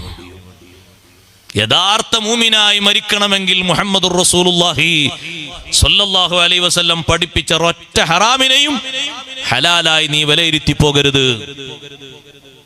ആണും പെണ്ണും നിൽക്കേണ്ടിടത്ത് നിൽക്കണം. ഇപ്പൊ കല്യാണങ്ങൾ വീട്ടിൽ നിന്ന് മാറിയിട്ട് 10,000-കണക്കിന് ആൾക്കാരെ ഓഡിറ്റോറിയത്തിൽ വിളിച്ചിട്ട് എന്താണ് അവിടെ നടത്തുന്നത്? എൻ്റെ പേര് പറയാതിരിക്കല നല്ലത്. ഒരൊറ്റ ഒന്നിലും ഇസ്രാഫ് ഉണ്ടാകരുത്. ഇവിടൊക്കെ ആ രൂപം വന്നോന്ന് എനിക്കറിയില്ല, കാരണം ഇവിടെ ഒരു കല്യാണത്തിന് ഞാൻ പങ്കെടുത്തില്ല. പങ്കെടുത്താലേ എനിക്കറിയുള്ളൂ.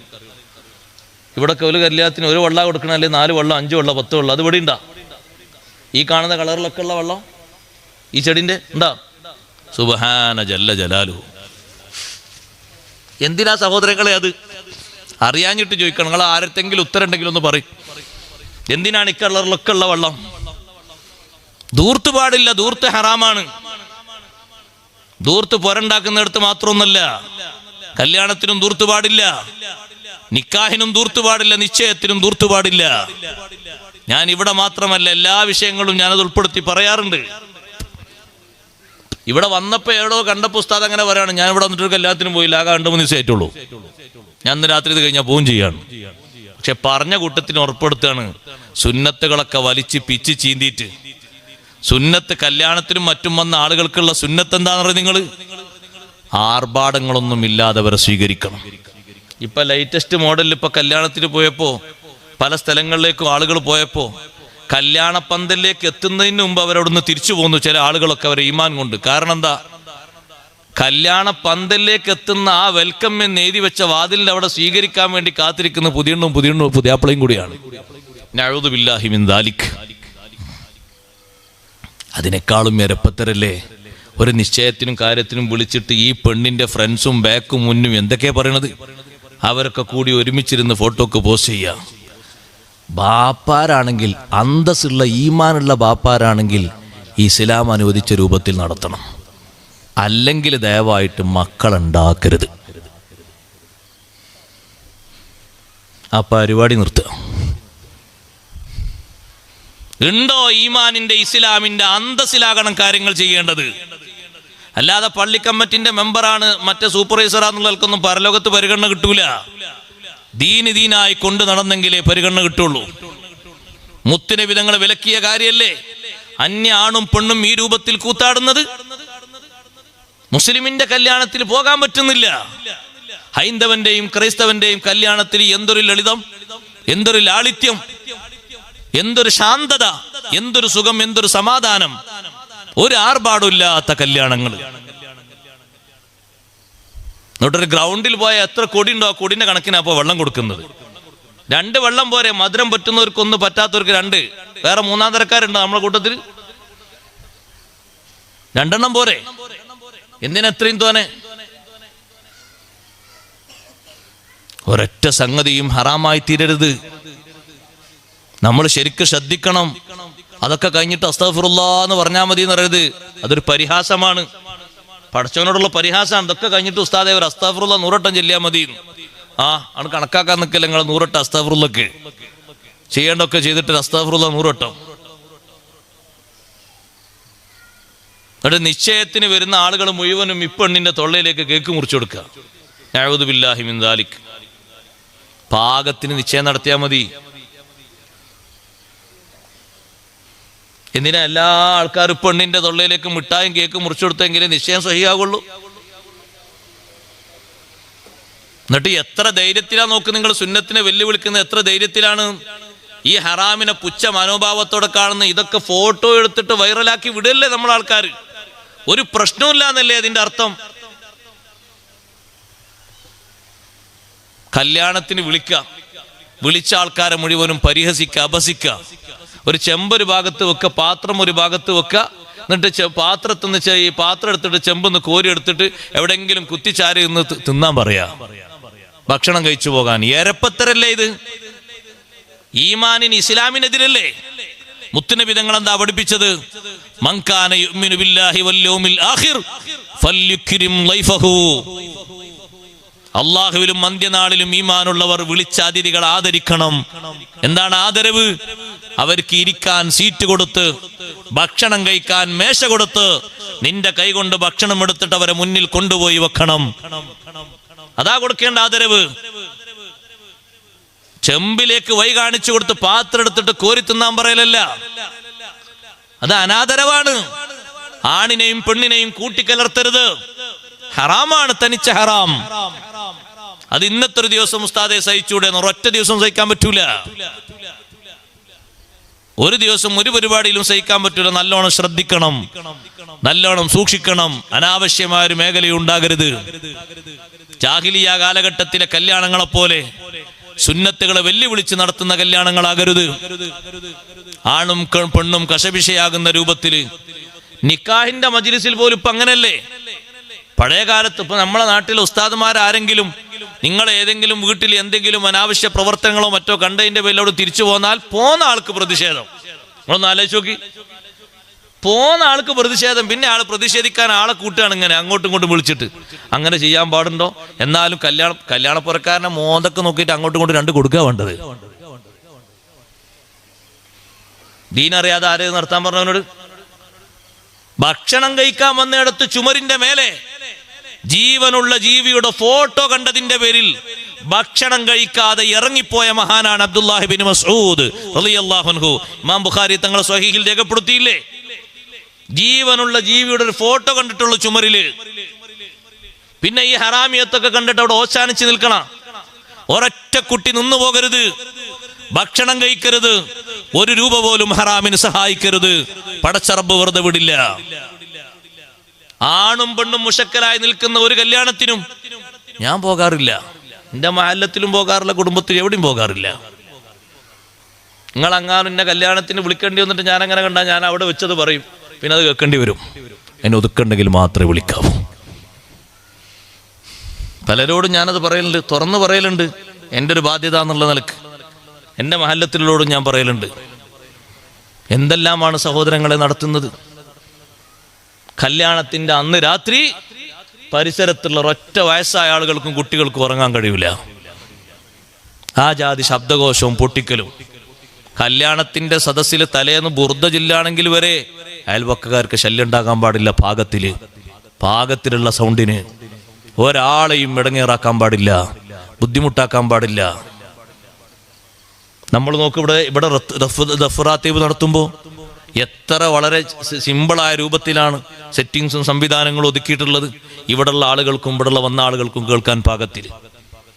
ആരെയും ശല്യം ചെയ്യുന്നില്ല, ബുദ്ധിമുട്ടാക്കുന്ന സ്വഭാവമില്ല. ഇത് അവിടെ കൊണ്ടുവന്നിട്ട് സുബ്ഹാനല്ലാഹ് അവിടെ വെച്ച സെറ്റിങ്സിന് കണക്കുണ്ടോ? ഒരു ചെറിയ സ്ഥലം, ആ സ്ഥലത്ത് എന്ത് സെറ്റ് എന്നതിന് പറയും, എന്ത് സൗണ്ട് എന്നാ? DJ. അതാണ് അതിന്റെ പേര്. എത്ര മോനെ അതിന് പേര്? ഏകദേശം ഒരു ദിവസത്തിന് ഒരു 10-25 വരില്ലേ? 2 ലക്ഷം 20. ശരിക്ക് ശ്രദ്ധിക്കണം, നല്ലോണം സൂക്ഷിക്കണം, നല്ലോണം ശ്രദ്ധിക്കണം. ഒരാൾക്ക് ഇടങ്ങേറുണ്ടാക്കി പോകരുത്. പിന്നെ പൊട്ടിക്കല് വേറെയും. ഇതൊക്കെ പറഞ്ഞാൽ മൂലയുടെ 3 ദിവസത്തെ വാദം ഉഷാറാണ്. പക്ഷെ 3-ാമത്തെ ദിവസം ലാസ്റ്റ് പറഞ്ഞ് കുറച്ചും പോക്കായി പോയി. അങ്ങനെ തന്നെ എഴുതി വിട്ടോളി. അപ്പൊ ഇതിന്റെ ഈ ക്ലിപ്പിന്റെ അടിയിൽ വരും, എഴുതാൻ പറ്റിയതൊക്കെ എഴുതിക്കോളി. എനിക്കതുകൊണ്ടൊരു പ്രശ്നവുമില്ല. പക്ഷെ നമ്മളിവിടെ പറഞ്ഞ മുത്തുനബിതങ്ങൾ പഠിപ്പിച്ച ഒരു സുന്നത്തിന് എതിര് പറഞ്ഞിട്ട് അതിന്റെ ഗുരുത്തക്കേട് കിട്ടിയ ആളുകൾ ഇഷ്ടം പോലെ ഉണ്ട്. അത് വാങ്ങിയിട്ട് മരിച്ചു പോകരുത്, ഈമാൻ കിട്ടാതെ മരിച്ചു പോകരുത്. ഞാൻ ഒറ്റ ഉദാഹരണം പറയട്ടെ. ഇമാം നബി റളിയല്ലാഹു അൻഹു അവിടുത്തെ കിതാബിൽ രേഖപ്പെടുത്തുന്നുണ്ട്, മുമ്പ് കാലത്ത് ഒരാൾ ഒരു സുന്നത്തിനെ എതിർത്തത്. എന്താണ് അയാൾ കേട്ട സുന്നത്ത്? രാവിലെ എഴുന്നേറ്റ ഉടനെ തന്നെ 2 കൈകളും കഴുകണം. ഹബീബ് സല്ലല്ലാഹു അലൈഹി വസല്ലം പറഞ്ഞതാണ്, എഴുന്നേറ്റ ഉടനെ തന്നെ 2 കൈയും ആദ്യം കഴുകണം. എന്തിന്? ഫൈന്നഹു ലാ യദ്രി ഐന ബാത്തത് യദാ. രാത്രി എവിടെയാണ് 2 കൈകൾ രാപ്പാർത്ത് എന്നറിയില്ല. ഏതെല്ലാം ഭാഗങ്ങളിൽ തൊടും, ഏതെല്ലാം ഭാഗങ്ങളിൽ ചൊറിയും, ഏതെല്ലാം ഭാഗങ്ങൾ സ്പർശിക്കും. ചിലപ്പോൾ തലയായിരിക്കും ഇങ്ങനെ ചൊറിയ, ചിലപ്പോൾ കക്ഷത്തിന്റെ ഭാഗമായിരിക്കും, സ്വകാര്യ ഭാഗങ്ങൾ പലതും ഉണ്ടാവും. അസ്പൃശ്യതായി കയ്യിൽ പലതും ഉണ്ടാകും. ആരോഗ്യരംഗം വരെ സമ്മതിക്കൂല ഈ ഒരു വിഷയം. ബാക്ടീരിയകൾ പലതും ഉണ്ടാവും. 2 കൈയും കഴുകണം. ഒരു മനുഷ്യൻ ഇതിന് വെല്ലുവിളിച്ചു. അയാള് പറഞ്ഞു, എന്റെ 2 കൈയും ഞാൻ കഴുകൂല. എന്റെ രണ്ട് കൈയും എവിടെയാണ് രാപ്പാർക്കുന്നത് എന്ന് എനിക്കറിയാം. മുത്തുനബി തങ്ങൾ രണ്ട് കൈയും കൈകൾ സുന്നത്താണ് എന്ന് പറഞ്ഞതിനെ എതിർത്തുകൊണ്ട് വെല്ലുവിളിച്ച മനുഷ്യൻ പറഞ്ഞു. പിറ്റേന്ന് രാവിലെ എഴുന്നേറ്റ് നോക്കുമ്പോ രണ്ട് കൈയും അതാ പിൻദ്വാരത്തിലൂടെ സഹോദരങ്ങളെ ഉൾഭാഗത്തേക്ക് കയറിപ്പോയിട്ടുണ്ട്. രണ്ട് കഫിന്റെ ഭാഗവും രണ്ട് കൈയിന്റെ കഫിന്റെ ഭാഗവും പിൻദ്വാരത്തിലൂടെ മലദ്വാരത്തിലൂടെ ഉള്ളിലേക്ക് പോയിട്ടുണ്ട്. ജനങ്ങളൊക്കെ ചോദിച്ചു, നിന്റെ വെല്ലുവിളി എങ്ങനെയുണ്ടടോ? മുത്തുനബി തങ്ങൾ കഴുകണമെന്ന് പറഞ്ഞപ്പോ കഴുകൂലാന്നല്ലേ നീ പറഞ്ഞത്? ഇപ്പൊ നിനക്ക് ബോധ്യപ്പെട്ടോ കൈ എവിടെയാണ് ഉള്ളത് എന്ന്? കഴുകണോ കഴുകണ്ടേന്ന് തീരുമാനമായോ? കഴുകൂലാന്നാ മനുഷ്യൻ പറഞ്ഞിട്ട് എവിടെയാണ് എന്റെ കയ്യെന്ന് എനിക്കറിയാമെന്ന് വെല്ലുവിളിച്ചപ്പോ ആ സുന്നത്തിനെ എതിർത്തതിന് റബ്ബ് സുബ്ഹാനഹു വ തആല കാണിച്ചു കൊടുത്തൊരു വിഷയമാണിത്. ഒരൊറ്റ സുന്നത്തിനും എതിരായി ജീവിക്കരുത്. മുത്തുനബി സല്ലല്ലാഹു അലൈഹി വസല്ലം തങ്ങളെ കുറവാക്കുന്ന ഒരു വാക്കുപോലും ഒരു സുന്നത്ത് കേൾക്കുമ്പോ എന്ത് സുന്നത്ത് എന്ന് പറഞ്ഞു പോകരുത്, ചിന്തിച്ചു പോകരുത്. മോഡേണിസ്റ്റായിട്ട് ജീവിക്കുന്ന ആളാണെങ്കിൽ പോലും ഒരു സുന്നത്തിനെയും നീ കൊച്ചാക്കരുത്. അതൊക്കെ ഈ പറഞ്ഞ വിഷയത്തിന്റെ പരിധിയിൽ വരുന്നതാണ്. ഇന്ന ശാനിഅക ഹുവൽ അബ്തർ. ഓ നബിയേ, തങ്ങളെ വെറുക്കുന്ന ആള്, തങ്ങളെ പ്രകോപിപ്പിക്കുന്ന ആള്, തങ്ങളെ ദുഃഖത്തിലാക്കുന്ന ആള്, തങ്ങളോട് എതിർപ്പ് വെക്കുന്ന ആള്, ഹുവൽ അബ്തറു, അവൻ ഗുണം മുറിഞ്ഞവനാണ്, അവൻ തുലഞ്ഞവനാണ്, എല്ലാ നിലക്കും വാലറ്റവനാണ്. ഹബീബ് മുഹമ്മദുർ റസൂലുള്ളാഹി സ്വല്ലല്ലാഹു അലൈഹി വസല്ലമ തങ്ങളെ നിസാരപ്പെടുത്തുന്നവർ, തങ്ങൾ സാധാരണ മനുഷ്യനാണെന്ന് പറയുന്നവർ, അവിടുത്തെ മാതാപിതാക്കളെ കുഫ്രിയത്തിലേക്ക് ചേർക്കുന്നവർ, അവിടുത്തെ സ്വഹാബത്തിനെ സാധാരണക്കാരായി കാണുന്നവർ, അവിടുത്തെ പ്രത്യേകതകൾ ഹനിക്കുന്നവർ, അവിടുത്തെ ഖബർ സിയാറത്ത് നിഷേധിക്കുന്നവർ, അവിടുത്തെ സ്വലാത്തും മഹത്വങ്ങളൊക്കെ ഇടിച്ചു താഴ്ത്തുന്നവർ, എല്ലാവരും ശ്രദ്ധിച്ചോളണം. മഹാന്മാരായ ഖുർആൻ പണ്ഡിതന്മാര് പറഞ്ഞു, തങ്ങളെ പ്രകോപിപ്പിക്കുന്ന സങ്കടപ്പെടുത്തുന്ന ആരുണ്ടോ അവരൊക്കെ ഈ വകുപ്പിൽപ്പെട്ടവരാണ്. നേരത്തെ വന്നവരും ഇനി വരാനുള്ള ആളുകളും എല്ലാവർക്കും പറ്റുന്നൊരു വിശേഷണമാണ് അള്ളാഹു പറഞ്ഞത്. ഇന്ന ശാനിഅക ഹുവൽ അബ്തറു. തുടക്കത്തിൽ മഹത്വം പറഞ്ഞ് അവസാനം എതിർക്കുന്ന ആളുകൾക്ക് മറുപടിയും പറഞ്ഞിട്ടാണ് ഈ സൂറത്തിന്റെ അവസാനം അവസാനിപ്പിക്കുന്നത്. അതുകൊണ്ട് സഹോദരങ്ങളെ, ഒരു സുന്നത്തിനെയും അവഗണിക്കരുത്, ഒരു സുന്നത്തിനെയും എതിർക്കരുത്. കഴിവിന്റെ പരമാവധി മുത്തുനബി സല്ലല്ലാഹു അലൈഹി വസല്ലം തങ്ങളെ സുന്നത്തുകളെ സ്വീകരിക്കുകയും കഴിവിന്റെ പരമാവധി ജീവിതത്തിൽ പ്രകാശിപ്പിച്ച് തങ്ങളിലേക്ക് അടുക്കാൻ ശ്രമിക്കുകയും വേണം. അവിടുത്തെ മദ്ഹുകളും സ്വലാത്തുകളും ഒക്കെ നിലനിർത്തണം. അവിടുന്ന് ഹറാമായി പഠിപ്പിച്ച കാര്യങ്ങളെ തൊട്ട് കഴിവിന്റെ പരമാവധി ദൂരത്താകണം. കറാഹത്തുകൾ ഒഴിവാക്കണം. സുന്നത്തുകളെ നന്നായി സ്നേഹിക്കണം. റബ്ബ് സുബ്ഹാനഹു വ തആല അഷ്റഫുൽ ഖൽഖ് സല്ലല്ലാഹു അലൈഹി വസല്ലം തങ്ങളെ സ്നേഹിക്കുന്ന ബഹുമാനിക്കുന്ന യഥാർത്ഥ മുഅ്മിനീങ്ങളിൽ നമ്മെ എല്ലാവരെയും ഉൾപ്പെടുത്തി അനുഗ്രഹിക്കുമാറാകട്ടെ. ഇൻഷാ അല്ലാഹ് ദുആ ചെയ്യുന്നു.